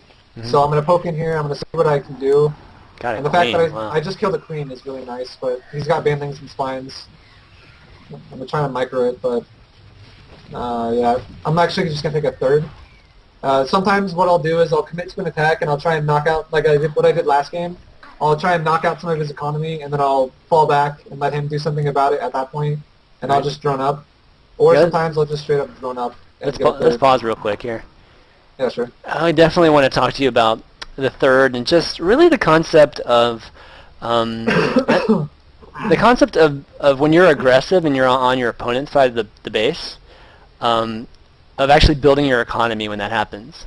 Like, do you don't typically drone and like go for thirds and stuff when he's on your side of the base, right? Okay. The prime On the map. the reasoning behind that, or just the reason why I like to do that to people, because pretty much the best way to explain it is I have two ways that I can go about dealing with that, whereas my opponent really only has one way they can deal with it, and the way that those ways are that for me, if I attack somebody, I can either drone out of it, behind it, like I can make a little bit of units and then drone behind it, or I can make some units and then make a lot more units and continue my attack and like follow up with more attacks. But he, on the other hand, he doesn't know exactly what I'm doing, so he is forced to make units, because if he doesn't, and I, on the off chance, make more units, he's just going to die. Right. So when you're the one on the defensive end, you have to make units. And when you're making units, you're not making drones, obviously. So if I decide I'm going to fall back and or I'm going to do a little bit of a poke and I'm going to make drones behind it, I'm actually going to pull in the economy lead while he's making a lot of units. And when whoever gets drones first, faster, is obviously going to be mining longer, and they're going to have a better economy because they're going to get shit done quicker. Right. That's when all I got to do at that point is I just got to defend a counterattack. But as I said, he has to make units because he doesn't know if I'm going to be on him or not at this point. It's too early in the game to know. So I just like putting myself in positions where I can attack somebody. If I can get damage done, then sweet, I get damage done. If I can't, I'm still getting like larva management damage done because he's not making drones. He's making units at that point because he has to. So I really like being the aggressor in ZvZ. It really I mean, it totally. I mean, you explained it really well. I mean, the advantage is exactly what you said. I mean, the defensive person can't take a risk, right? Because they have to build defensive units, otherwise they could die if they choose the wrong thing, right? So obviously, the building units is always the safer way out. But talk to me a little bit about building drones, because it's a little bit of a push-pull, right? When it comes to Zerg. I mean, a lot of times this is what happens. Like you'll be on his side of the map, you end up droning, and then he pushes you back with a counter, and he ends up droning, right? While you're building units. So it's a lot of that give and take in ZvZ. So when you're building those drones that you're talking about just one round of larva, kind of worth of drones, it's more or less like it's a little bit trickier until you have saturated bases. Like, but until you have two fully saturated bases, you got to kind of it's more or less the person who's squeezing drones out every chance he gets, and the way you squeeze out a drone safely is when you have map control and you know that you're up. When you have map control in the fight, whenever it happens, it's going to happen on his side of the map, not your side of the map. So, like, when I'm in front of his spine crawler and attacking his queen and running around his base, that's when I can make drones, because I know if my lings die, I have about 20 seconds or 15 seconds of time that I can make units to deal with his counterattack that's going to be coming across the map. Whereas, if it's really, on the other hand, it's a really bad idea to make drones if I'm not even scouting him and I'm sitting in my base and I'm like, I'm just going to make drones right now because I want to. He could be making an attack happen for all I know, and then out of nowhere, I'll have like 50 drones. He's only got 20 drones, and there's 50 Zerglings streaming out of his base or something, right as I have like no drone or no units of my own. Then I'm kind of screwed. So I like to drone when I'm scouting him constantly, and I know that I'm not going to die if I make those drones right then. I see. And then in the time it takes for him to come across the map, when I realize I don't have control anymore of his base, that's when I make units to reestablish control of my side of the map and then re-push him towards the side of the map. Right. Because of that logic, is that why like counters are so good? Yeah, because everybody tries. Or go ahead. I was just gonna say, because you're droning, right? And like you're not building units while those units are entering your base. I mean, you're building drones, right? So it's every Zerg tries to drone as much as possible in professional level. Like there's very few Zergs who will just make 18 to 20 drones and just call it good and all in every game. It usually doesn't happen. Right. Every Zerg always goes for the drone count, and when you're going for the drone count, you can only safely go for the drone count if you're in his base. Like if you have control of the map and you push the motion of the game towards his side of the map. But as soon as you realize, okay, now he just made a lot of units, I can't control this side of the map anymore, you've lost control, and it's usually ideal for you to pull your units back and not just throw them away, because then you can use those in defense as well when you get back to your side of the map. Right. And that's when, while you know that the motion of the attacks, or like the motion of the battle of the game is being pushed towards your side of the map now, Yeah. While that's happening, you need to realize that, and that's when you need to go, okay, I need to make units right now while it's coming. That way, when it gets here, I'm prepared for it to push it back towards his side. And then when it gets pushed back towards, like, if you make enough and you do it correctly, and now you're pushing the motion of the attack back towards his side of the map, that's when your opponent needs to go, okay, now I need to make units and get ready to push it back again. Mm-hmm. And it goes back and forth, back and forth. And the only thing that changes that motion, like, it doesn't always go back and forth every time. There's things that can change it. And then, like I said, the things that change it is the micro of your units. And, for instance, if I have one Baneling knock out 15 Zerglings, now that motion just suddenly halts, it stops, and now it goes back in my favor, and I can push it back towards him. Mm-hmm. Because now I just made a perfect engagement with smaller amounts of units, and now I can actually drone again. And things like that is what allows certain Zergs with good micro and good economy management to get really ahead really fast, and that's why you see, like, that's why there's things like such a disparity in, like, Grandmaster League to Diamond League, stuff like that. Mm-hmm. Because they're really good about micromanaging their units while micromanaging their economy. Right. Okay. Awesome. So one step further, just from an economic question, is the third base, right? Especially in this kind of, like, it hasn't gone to roaches or mutas or anything like that. I think before the metagame was, let's say you're going mutas. Once your mutas come out, then it's like, okay, you're safe to take the third because you have map control. Talk to me about, it seems like the third is just becoming earlier and earlier and earlier now. Like, the Zergs are just, I kind of look at it, it's sometimes it's a little bit of a risk, but, I kind of want to get your thoughts on it because, it might not be a risk in y'all's opinion, right? I really like the third. I don't actually, whenever I take a third, usually I will not take any gases aside from the one initial gas I took, until I take that third, and then after I take the third, I'll start taking more gas. Right. And the reason why I do that is because I saturate my 2 mineral lines as fast as possible, so I get like perfect mineral saturation on 2 bases, which is really good for letting you now take a third, make units, or make more drones, whatever the game kind of lets you do, whatever is happening in the game. Mm-hmm. But when you fully saturate 2 mineral lines, that opens up a lot of paths for you to take, and that's the path I take most of the time when I realize my opponent is not teching insanely fast to something, or they're not going for an all-in,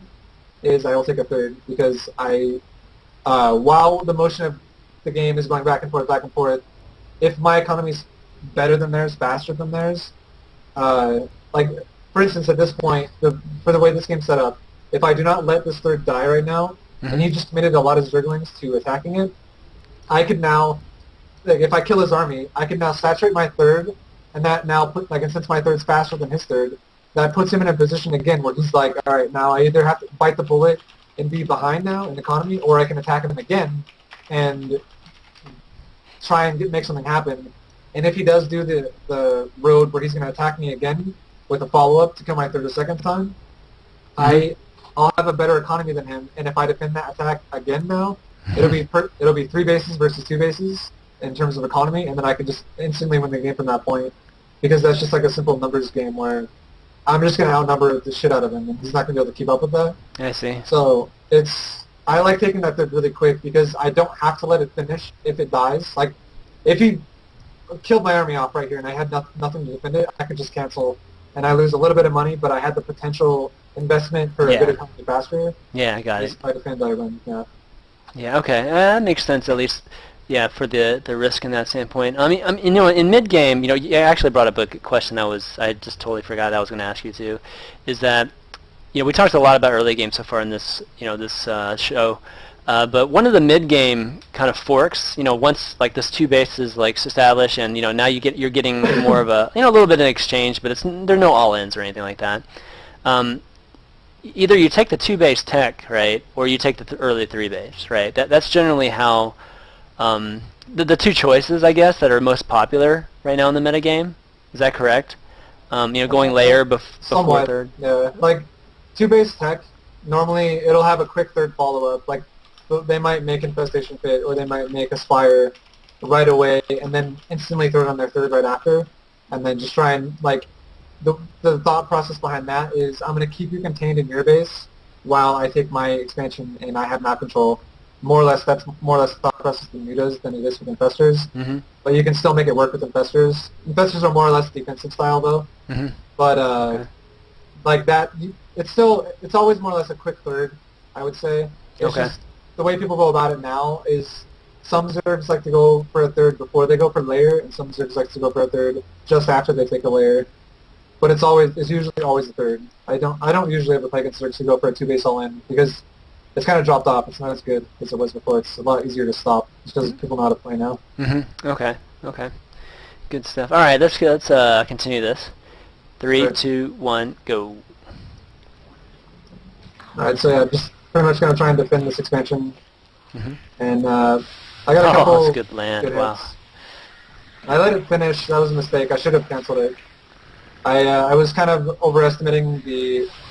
I thought my Ligmas were gonna get out there quicker than they did, and it ended up costing me a hatchery. So it's kind of bad. But I just instantly retake it right after I clean up these lings. And so instant pressure, like you have to go and attack right after, right? Now the momentum's back on me. Like I gotta make. There you go. Shit. I had to make something happen, and that's like where I was saying the momentum is gonna push towards him, and it instantly stops because he just has a couple of good banding hits, and now I'm in a bad spot at this point. So you have to run back with those bands. So and then now, like when he stopped the momentum back on his side of the map, now he's gonna push again because every time you push against the Zerg, like I said, they have to make units unless they already have enough to defend it. And if a Zerg already has enough to defend your attack that's coming a minute later than it was supposed to, you're not managing your larva correctly because you're making units when you could have been making drones. So how do you have 60 drones during all that? I didn't make a ton of wings. I made a few, but I played it pretty greedy the whole time. I mean, you lost one of those momentum changers. So I guess you were already making drones anyways, I guess. So yeah, that's right. I actually killed quite a bit of lings on his side of the map, so I actually got a good banding hit, and then he kind of more or less evened it out by getting a good banding hit on his side of the map. So I feel like I didn't overling or anything. I just kept making drones when I could. And then now, like right here, pause really fast. Yeah. This is like the economy test, or economy check, I would say. If one of us didn't make enough economy to sustain 3 base like we currently are, that the other person would have died. And the fact that both of us have roughly 60 drones means that the attack he's doing to me didn't really work because, as you can see, he's got all his hatcheries rallied over to my base, and he's constantly flooding me with roaches and lings. And like I said, if I didn't have my 3 base economy going like I would have just died to this. Right, I see. Because it would have in time, it would have overrun me. So it's, the fact that both of us have a good economy, the game kind of just it starts over again from here, momentum-wise, and then, you go from there. I see. So this +1 roach timing is kind of that test that you're talking about, like in the upgrade itself, but also the economy and the amount of units you have on top of that, and the layer timing with the speed. Like, we both got speed as well. Right. Okay. That's good. That's good to know. Good stuff. All right. 3, 2, 1, go. And then since he knows that he's not going to break me, since we both have a good economy, and we're both able to make enough roaches to deal with this, he'll just back off. And as you can see, he actually made a round of drones right there. And if you look at the production tab, I actually made an round of drones. So again, now we're both at 70-70 pretty much instead of 60-60. Right. He's still a few drones ahead of me, but it's really nothing to. It's not game breaking. He's 2 drones ahead of me right now. Yeah, I mean it's to the point where you have enough. You guys have a large amount of units, so the difference isn't that huge anymore. And then another thing I'm doing here, which is kind of important against a lot of Zergs who, if they don't go for Muta, and you scout them, and like I scouted an infestation pit in his base, and I even gooped it up with the overseer and stuff. Nice. Yeah. What I did to counter this defensively is, if you look at my expansion to my third, I put 1 spore and 2 spines at both of my entrances to my bases. And this is so that he's not going to burrow like 5 infestors into one of my bases and just wipe it out with a bunch of infestors. Yeah, Brofester squads. Yep, those are devastating in CVZ. And I'm also always keeping an overseer usually around my main army. Okay, so pause it real quick. Yeah. Okay. The overseer. Definitely overseer. So do you have 1 in each, or just in your main army? Just. I have. What I usually do is I'll have my overseers with my roaches until I make a hydralisk den, and then as soon as I make a hydralisk den, I will put hydras in group 2, and then I will also add my overseers in the group 2 at that point instead of group 1. Okay. So I switch them over. It just seems more or less better grouping in my opinion, because that way my oversteers aren't running deep into enemy territory Oh, when I I'm see. attack moving my roaches, because they're always in the front line. Oh, okay. Because Yeah, that makes my sense. hedges are always going to be behind my roaches, and my overseers more or less will be roughly around the same area, which is still going to get detection range from all my roaches. Mm-hmm. So that's why I do that. Oh, that's a good tip. As for infestor count, so 2 questions. One, what's the proper number of infestors in this kind of army composition? And secondly, how do you use the infestors? Like, how much are fungals? Do you just spam that infested terrain after the first round of fungals? Well, Or it all depends on positioning, and to answer the first question, the amount of infestors, I would say the amount of infestors you ideally should have goes up with the amount of bases your opponent has, okay. but not by much. So, and just straight up army versus army, like 200 versus 200 supply, if you just want a bulky army of Roach Hydra Infestor, I'd say about 8 Infestors it would be ideal for that. Okay. But then on the let's say on the other hand, he's got 5 bases or 6 bases, and we're both still just going Roach Infestor Hydra. That's when I would say now you should probably have about 14 Infestors or 13 Infestors, and maybe have like 5 or 6 of them burrowed roaming around the map trying to wipe out outer expansions, and then you have like still 8 in your main army, because at that point when you have someone that spread out, sacrificing 4 or 5 roaches in your main army for 4 or 5 Infestors to go snipe expansions is a lot better. Yeah, that's definitely well worth your supply, the sand supply. Okay, so talk to me about when to use fungal and when to use infested terrans. I'd say infested terrans, or fungal is more situational in terms of how well your initial fungals go. Like, let's say he gets, like his roach ball right now, let's say out of nowhere I had an army, like, see my overlord above his army? Let's say I had a set of my army on the right side of it and on the top side of it, so I had a good concave set up already. And let's say I got the perfect fungal where I hit that entire ball of units. Yeah. And now he's got, like, all his stuff is just locked down. I wouldn't even spawn infested terrans at that point. I would just fungal that group of roaches 4 times in a row, because 4 continuously timed fungals kills a ball of roaches. And but you have like 8 infestors though. Yeah, so. But like wasting energy, like to me, in my opinion, that's a waste of energy to spawn infested terrans, because those roaches, for one, they can't even attack anything anyways because they're sitting there locked.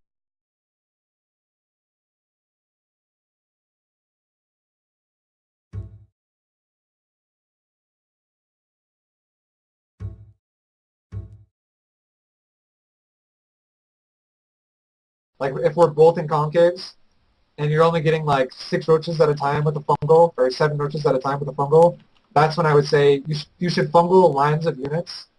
If you can, it's the best fungals you can get are fungals that hit the most units while locking out as many units as possible out of the fight, so they can't actually shoot anything. Those are the best fungals, and that's when you should chain fungal like over that spot again and again until they die. But in a concave, that's the only time I use infested terrans, is when everything's already spread. With fungal, but I use those with fungals. I don't just only infested terran. Okay. No, that's good. Good explanation. All right, let's start this up. 3, 2, 1, go. Yeah, and then this is when I get impatient. This is very stupid. I kind of run in and get fungaled, and then I lose everything. Like that right there is terrible for me. He's got a better concave, and now I just lost my army. Yeah. That was stupid. I shouldn't have done that. And I even had Hydras coming up in the back, so that was a horrible attack for me. And then now I'm just kind of trying to get the nice fungals here again myself. And I've lost control of my base in the middle. And at this point, all I'm really thinking about doing is holding my third or my natural, whatever one he goes to. And he's going to my third, so I'm just trying to keep a good defensive point to set up on. And I should be pulling back, but I got fungaled. It's kind of stupid of me to chase like that, but yeah, I'm just holding back here because I'm at a point now where the only way I'm going to win the game is if I hold out and eventually get an army back up again. Well, the good news is you didn't lose too many. I mean, you didn't lose all your infestors, and you know, obviously you have a good number of Hydras, so you just have to fill with Roach, right? Yeah. Is this Roach Hydra infestor army still like your ideal army? Yep. Like, if you get a perfect concave set up against your opponent, Roach Hydra infestor beats any army in the game, in my opinion. Even like a Broodlord. The only exception is Broodlords, because obviously against Broodlord Infestor, You're not going to just be like, I'm going to set up a concave and Yeah. attack the lords and just Yeah. attack the things all day. Exactly. Actually, pause really fast. This is a important Okay. part of the game. Yeah. But just to kind of recap on the Broodlord thing, the way I would use Hydra, Roach, and Fester against Broodlords is I would either use drops or I would use Nidus, and I would just avoid Broodlords and kill their base off, because Broodlords are insanely slow, and then you can take advantage of Broodlords if you're like picking apart different parts of the map and he starts spreading his army out. That's when you can kind of get ready to overrun a Broodlord army if you're in position to do that. But I would never recommend sending a Roach, Hydra, Infestor army against a Broodlord heavy army with Infestors and Hydras or Roaches as well, because that's just kind of suicide. So, it's more or less positioning at that point, just getting around the map against Broodlords, unless you have a Spire of your own. I see. Okay, so base trade when it comes to Broodlords.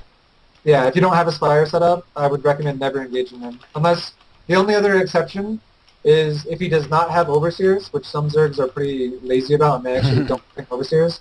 You can actually send a bunch of Infestors under the Broodlords, get ready to spawn a bunch of Infested Terrans, and the second you spawn all your Infested Terrans under the Broodlords, that's when you engage with the entire army and have more Infestors behind your army that are fungling everything like the Broodlords and his other ground units, so they can't actually run away from your Infested Terrans.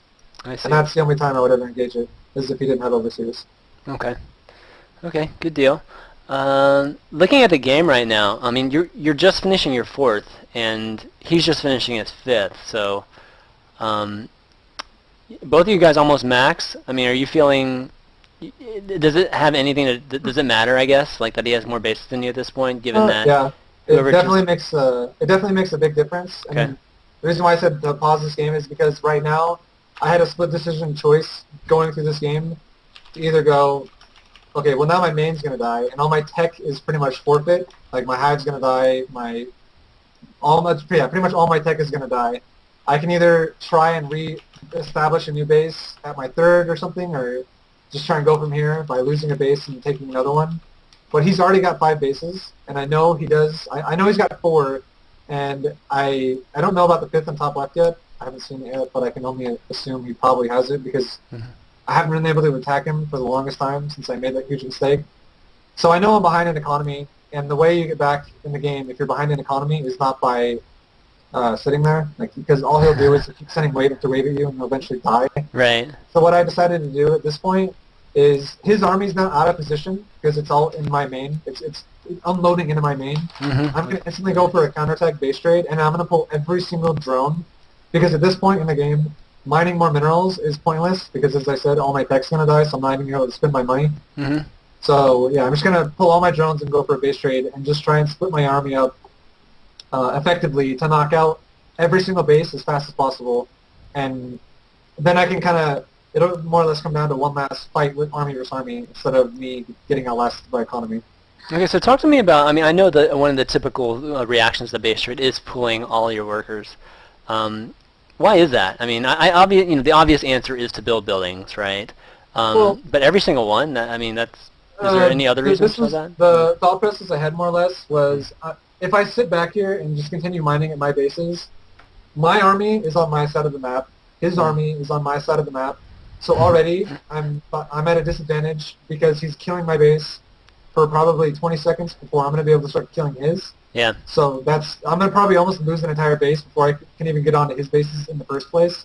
And if I just sit here mining minerals, I'm losing all my tech, and I'm not going to, I'm going to start banking up some money because I'm already maxed on supply. I'm not going to be able to really be able to spend that money once I start losing my army. So what I was more or less thinking about right now was, while his army's out of position, what I'm going to try and do is I'm going to try and kill as much of his economy and much of his bases as possible, and I'm going to pull every one of my drones to become a meat shield for my army so I can retain as much of my army as possible as well. So when we inevitably have an army versus army fight, less of my units are going to die to his base defense, because I'm sure he's probably going to have some units on defense, and then, obviously I saw those spines as well in the middle of the map. So I don't want to just suicide my units into everything and then just lose all my army to his defensive structures. And then not only that, but I wanted to have as soon as I wipe out his side of the map, I want to have my drones, I want to be able to reestablish myself on a new base on the other side of the map after I kind of killed off his tech, his economy, everything. Right. So we kind of instead of me just like taking a disadvantage at this point in the game and trying to come back from that, I'm more or less trying to give us both the same disadvantage by getting the game out, and we're kind of resetting the game. And that was my goal by bringing all my drones, because I know if I leave them in my bases on the right side, they're just gonna die anyways. Right. Because he's already here. So okay. Yeah. I mean, and it makes sense. I mean, I just was curious if there was anything. Yeah. Any other reasoning? Maybe like as fighter, as worker, as actual offensive units too. Yeah. But just to buffer my army. Yeah. Yeah. Exactly. Yeah. Okay. Let's just play this out and see how it goes. 3, 2, 1, go. All right. Base trade Zerg. So in general, what do you think of base trade in ZvZ? Like, is it viable? In ZvZ, you said? Yeah. Yeah, in ZvZ, like if you had, like I remember thinking like months ago that Ling Muta was actually it felt a lot like ZVP with Ling Muta, and that base trading at the time was very viable, right? And it felt a little the same to me, actually. I don't know. I kind of like to avoid base trading because base trading, in my opinion, is more or less like it's not really a guaranteed win for you. It's more or less you're flipping the coin, hoping you come out ahead, because you're not always going to win a base trade. So I would say a base trade would be something that someone that isn't as confident would probably be more inclined to do. I don't know. I'm not trying to be like a dick by saying that. No. I understand.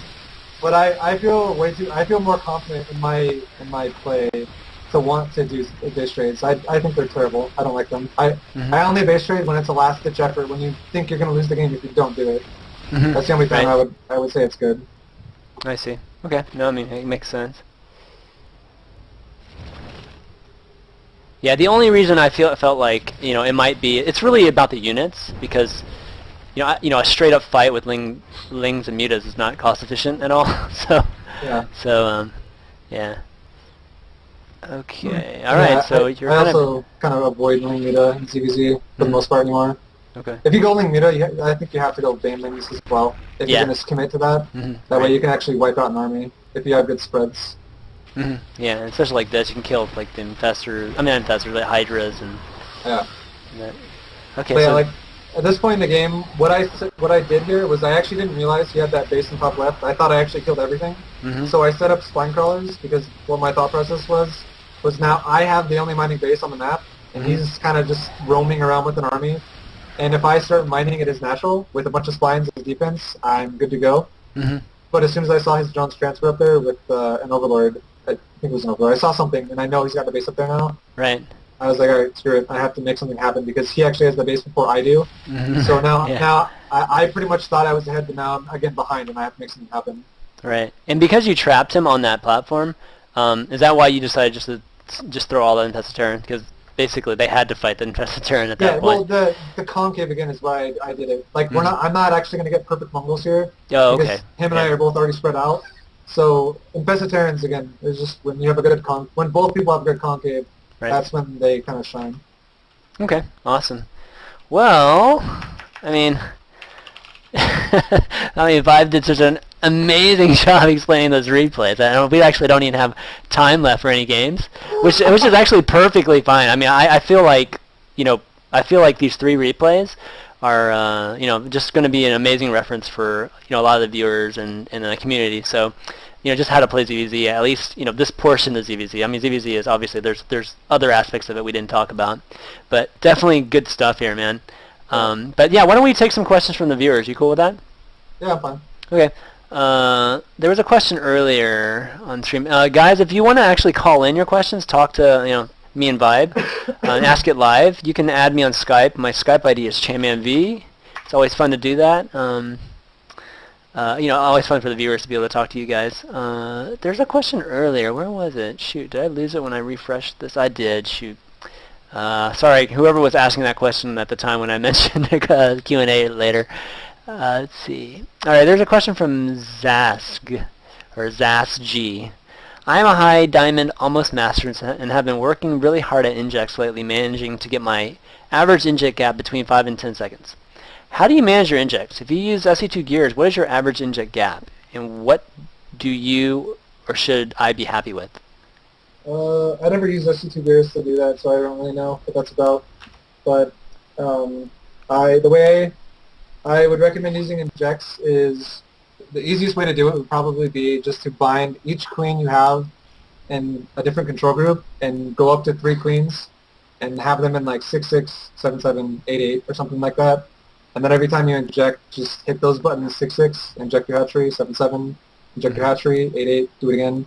And the reason why I'm saying 6-6 and not just 6 is because when you double tap a hotkey, your camera will center on the unit that you're doing that for, and your queen is obviously going to be next to the hatchery. So I would say that's probably the easiest way to learn how to inject. Do you use the single queen hotkey or I have a pretty unique style of injecting. I change it all the time, but just kind of sum up how I inject. A lot of people will not like how I inject, but it's just how I do it.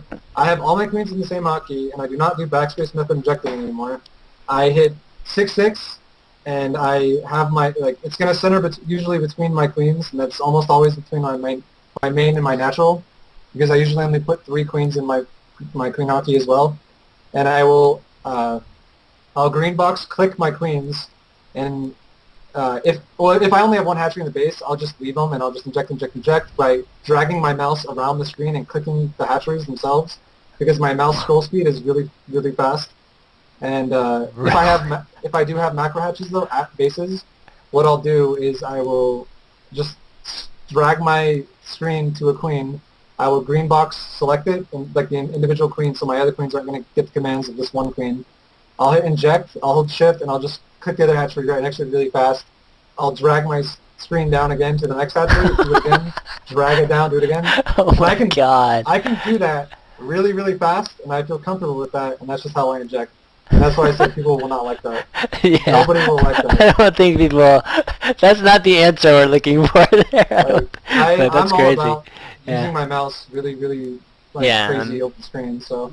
I mean, your precision is really, really good. I mean, that's why your micro is so great. It's because your mouse precision is so good. So I can't, if I had that mouse precision, I might be considering something similar too. But cool. Next question here, guys. Again, you can add me on Skype, ChanmanV, and we can ask your question live. Vibe, do you question from Top Pure? Vibe, do you think anything should be changed in any matchup at the current time? That's kind of a nice way of saying. Is there any is it unbalanced right now, I guess, or do you feel the game is balanced for the right reasons? I think ZvZ is fine, obviously. That matchup, obviously it's the same races, but that matchup seems like it has a good variety. It's not just, wings and banelings are overpowered, so that's all everybody does. All their matchups, in my opinion, seem like they've gotten better. They're not as bad as they were before. But in terms of, Zerg versus Protoss, Zerg versus Terran, Zerg versus... And I'm not going to talk about Terran versus Protoss, but Zerg versus Protoss and Terran versus Zerg. I think Terran lately... Zergs have just figured out the game a little bit better lately about how to actually manage an economy against Terran, and Infestors is the key to that.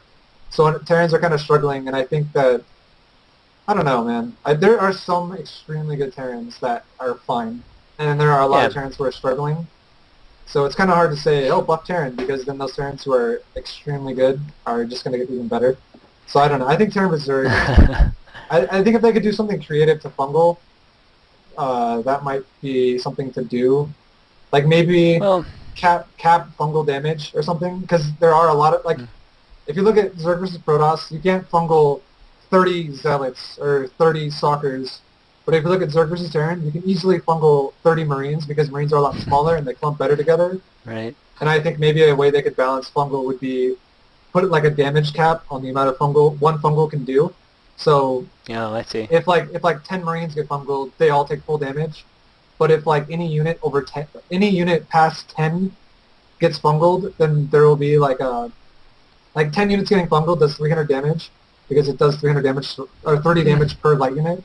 Yeah. And maybe just keep the damage cap at 300, and then every Marine added onto that takes part of that 300 damage. So then every Marine takes a little bit less damage beyond that point. That might be a way you could balance it against Terran. But I don't know. That's probably the only thing I could see being balanced against Terran. And then against Protoss, I don't know. Protoss is just Protoss, man.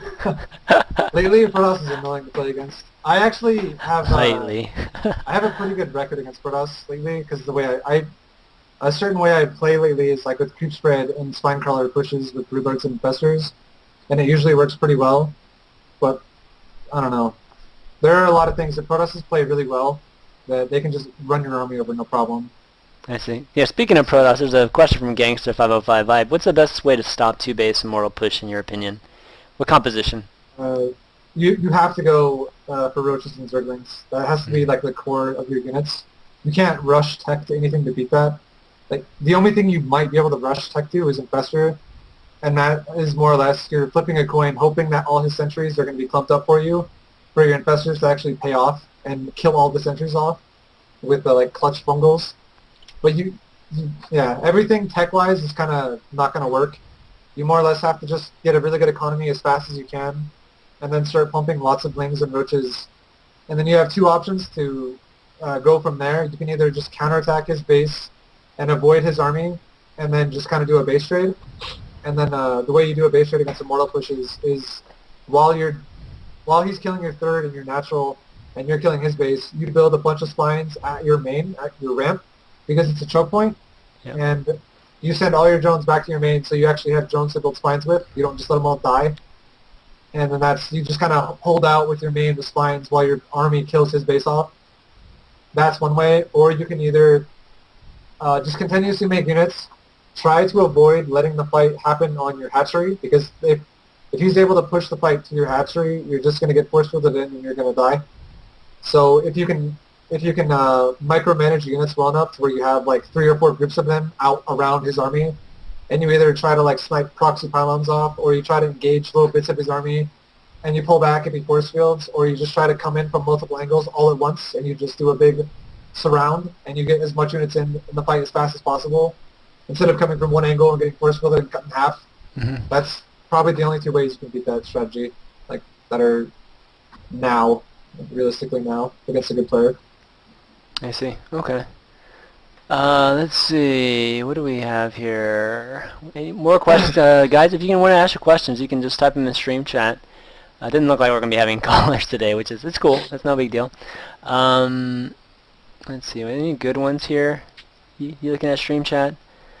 No, I already will turn on. In ZVP, have you seen or tried Zenya's Ling Hydra transition into Ling Mira? I have done Ling Hydra in ZVP before, but that's not something I do very often. It's very rare that I'll do that. I more or less do that when I'm screwing around. I see. Yeah. I mean, I've seen some folks try Lingbane Hydra against the Immortal Push, but I think it comes too early, actually.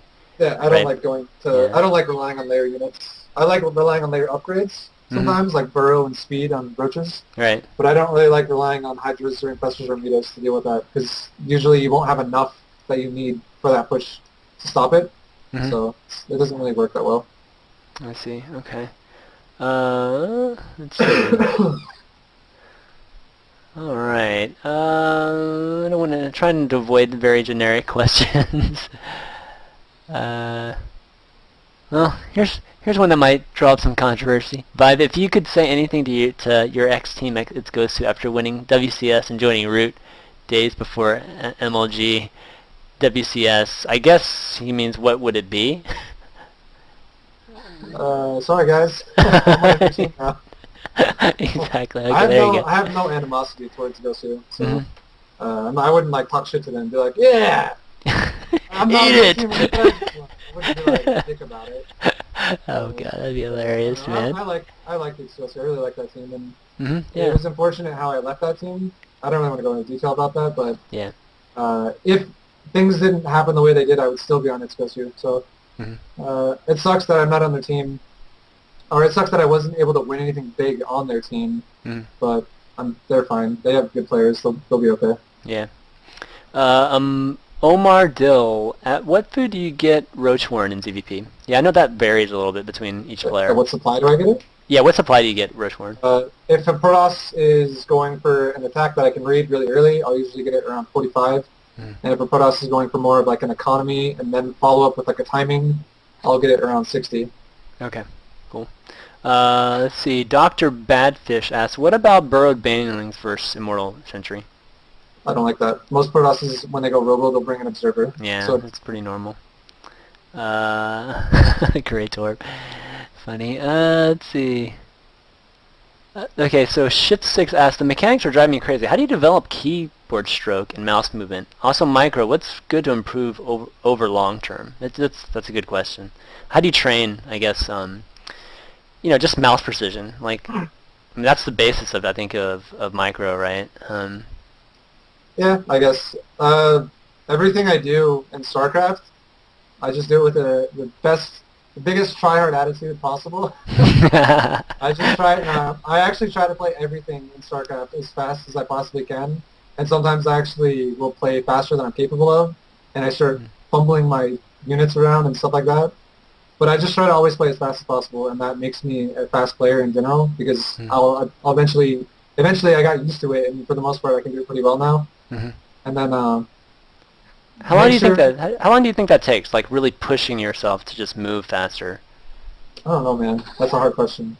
Like where it kind of sticks. You know what I mean? Like does it take like a month of doing it? Like it takes I would say to do it consistently well, it takes a lot longer than a month because I played Warcraft 3 with as fast APM as I could as well. Because in Warcraft 3 I was like a 220 to a 250 APM player, which was I don't know. I guess that was considered pretty high in Warcraft 3. It wasn't like a Korean level, but it was still pretty high. And then in StarCraft, I actually ramped my APM up to like 300. Nice. And I've been playing RTS games. Like I played RTS games since Brood War, so since like 1998. But I never played them competitively. I just played them for fun. Like the only competitiveness I had before was like, oh, I'm gonna challenge my friend and beat the crap out of him. And I just do something like that. But right. I never really went professionally with it. And then when I until StarCraft 2, and then with StarCraft 2, I guess I took it more serious. And then I trained. I actually trained hours with it like almost every day. So and then I eventually just got faster.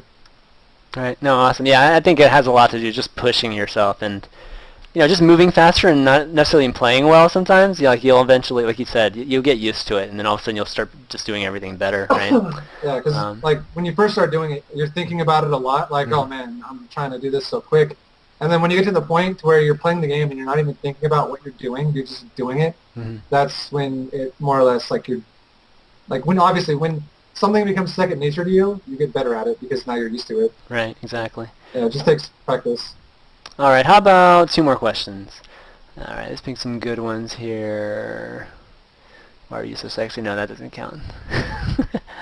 It's talking to you, man. It says vibe. What? No, it doesn't. Okay, here's a good... Oh, this is kind of an interesting question. When you have a predetermined opponent in tournaments, how do you prepare against them? Like what type of practice do you do to, I guess, simulate maybe the opponent you're playing? Like if you're going to play them in a series? Honestly, whenever I know who I'm going to play, like a week ahead of time, what I'll do is I'll log into Diablo 3 and play hardcore for a week. Oh man, dude. Oh god. No, I'm not the kind of guy who's going to go snipe their replays and be like, let me watch 100 games of you and prepare that way. I don't normally do that. What I'll do is I'll usually just try to get in touch with whoever I know is that same race that's really good, that I feel is a really hard practice partner for me to beat.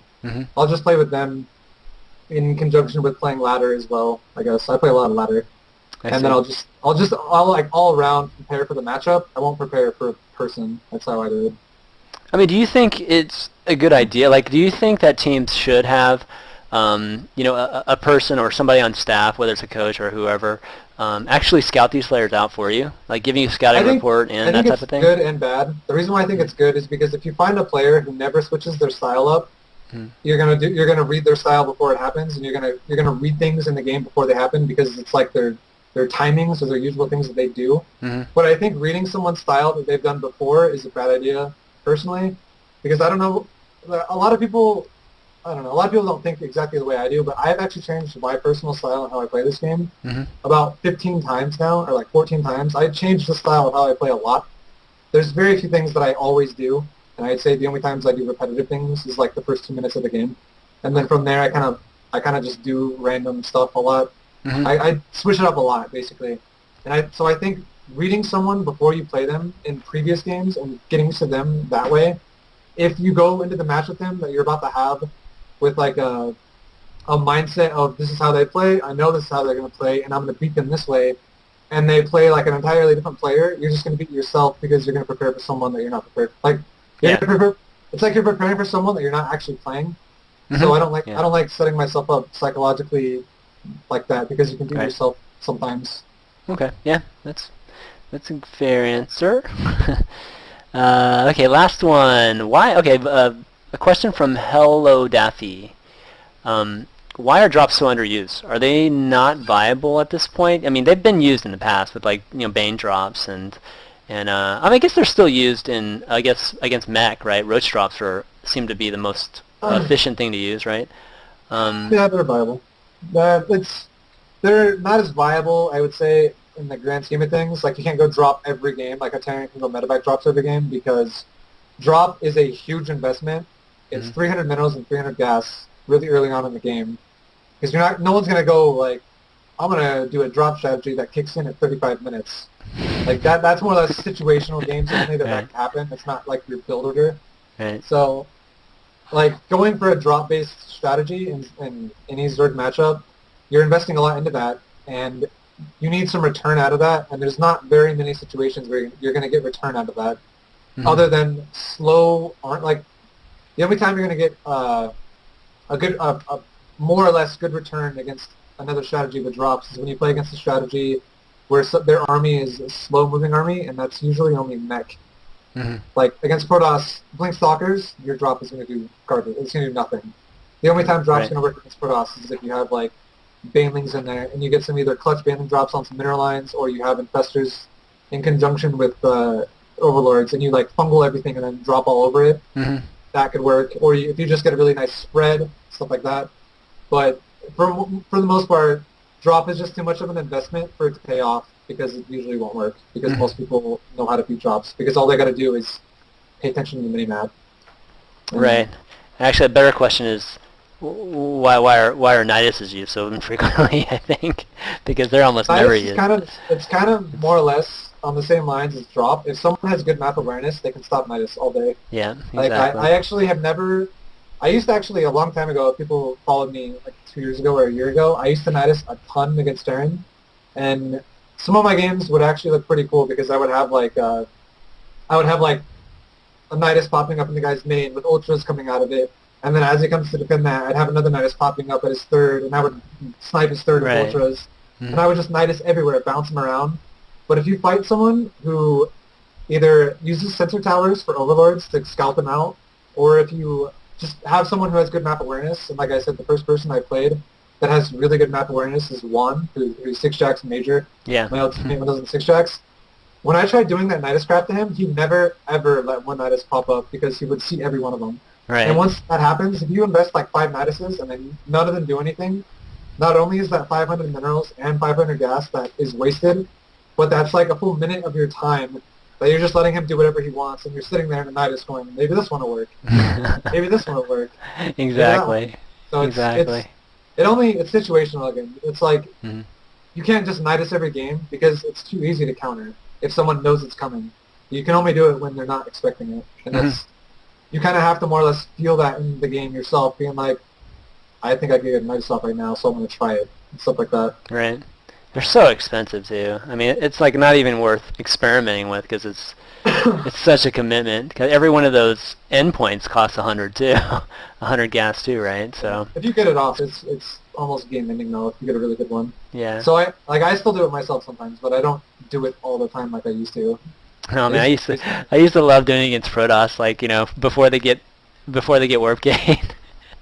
And just doing that Nidus. I've seen that. It's like you don't even get circling speed. You just it's just straight circling. Yeah, this used to be so fun, man. But all right, yeah, that's going to be it for the questions for tonight, guys. I appreciate all your questions, and hopefully you got your the answer you were looking for.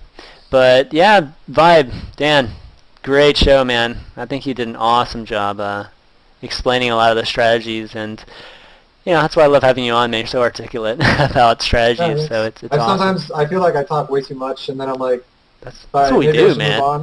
That's what we do on this show. We talk too much. So it's perfect. But any shout-outs you got?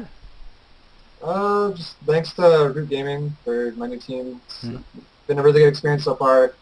And thanks to Twitch TV for hooking us up with those 5 CPMs. 5 CPMs? What?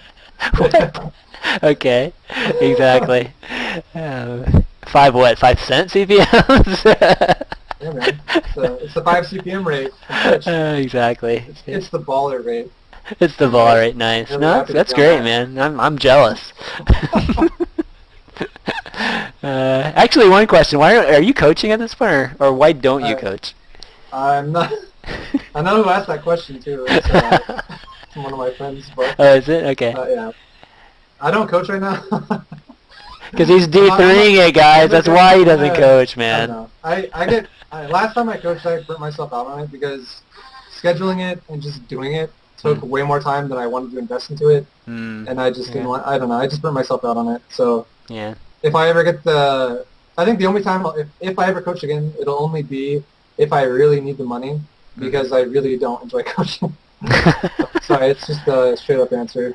Like, it's not that the people I coached, I didn't like them. They were fine. I just don't really feel like scheduling it and managing it and everything. It's really annoying. It takes a lot of time. And at this time, I don't really want to invest into it. I have other stuff I invest my time into, like Diablo. Cool. It's like Diablo. You can make money off Diablo, man. I actually don't even do that. I know. I actually do stuff. Like, I make videos and stuff. I'd rather do that than coach. Oh, do you? Okay, yeah, exactly. Yeah. I do 6 Pool Gaming stuff. That's right. Actually, I guess that could be a shout-out. Thanks to 6 Pool Gaming. I forgot. There you go. Yeah, lots of good videos over there. And who else? Even Greytorp, right? It was just in the chat. He's over there, too, I think. A lot of the people from the old school Fnatic, like Zeres, Squire Rice, Zeres, TT1. Is he? TT1 on 6 Pool? I didn't know that. He might be. I know Kawhi is. I'm not 100% about that. I'm more like 10% about that one. Yeah, it's a lot of the EG guys, and yeah, like Dignitas is on it a lot. Like, I think all of them are on it. Like Show, Select, Mers. Yeah, Mers and yep, that's right. Cool.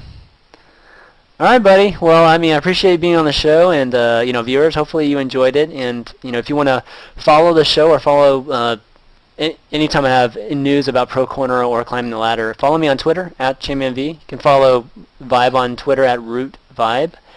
And if you want to check out the VODs, go to youtube.com/ChanmanV. I'll have the VODs up for this episode probably later tonight.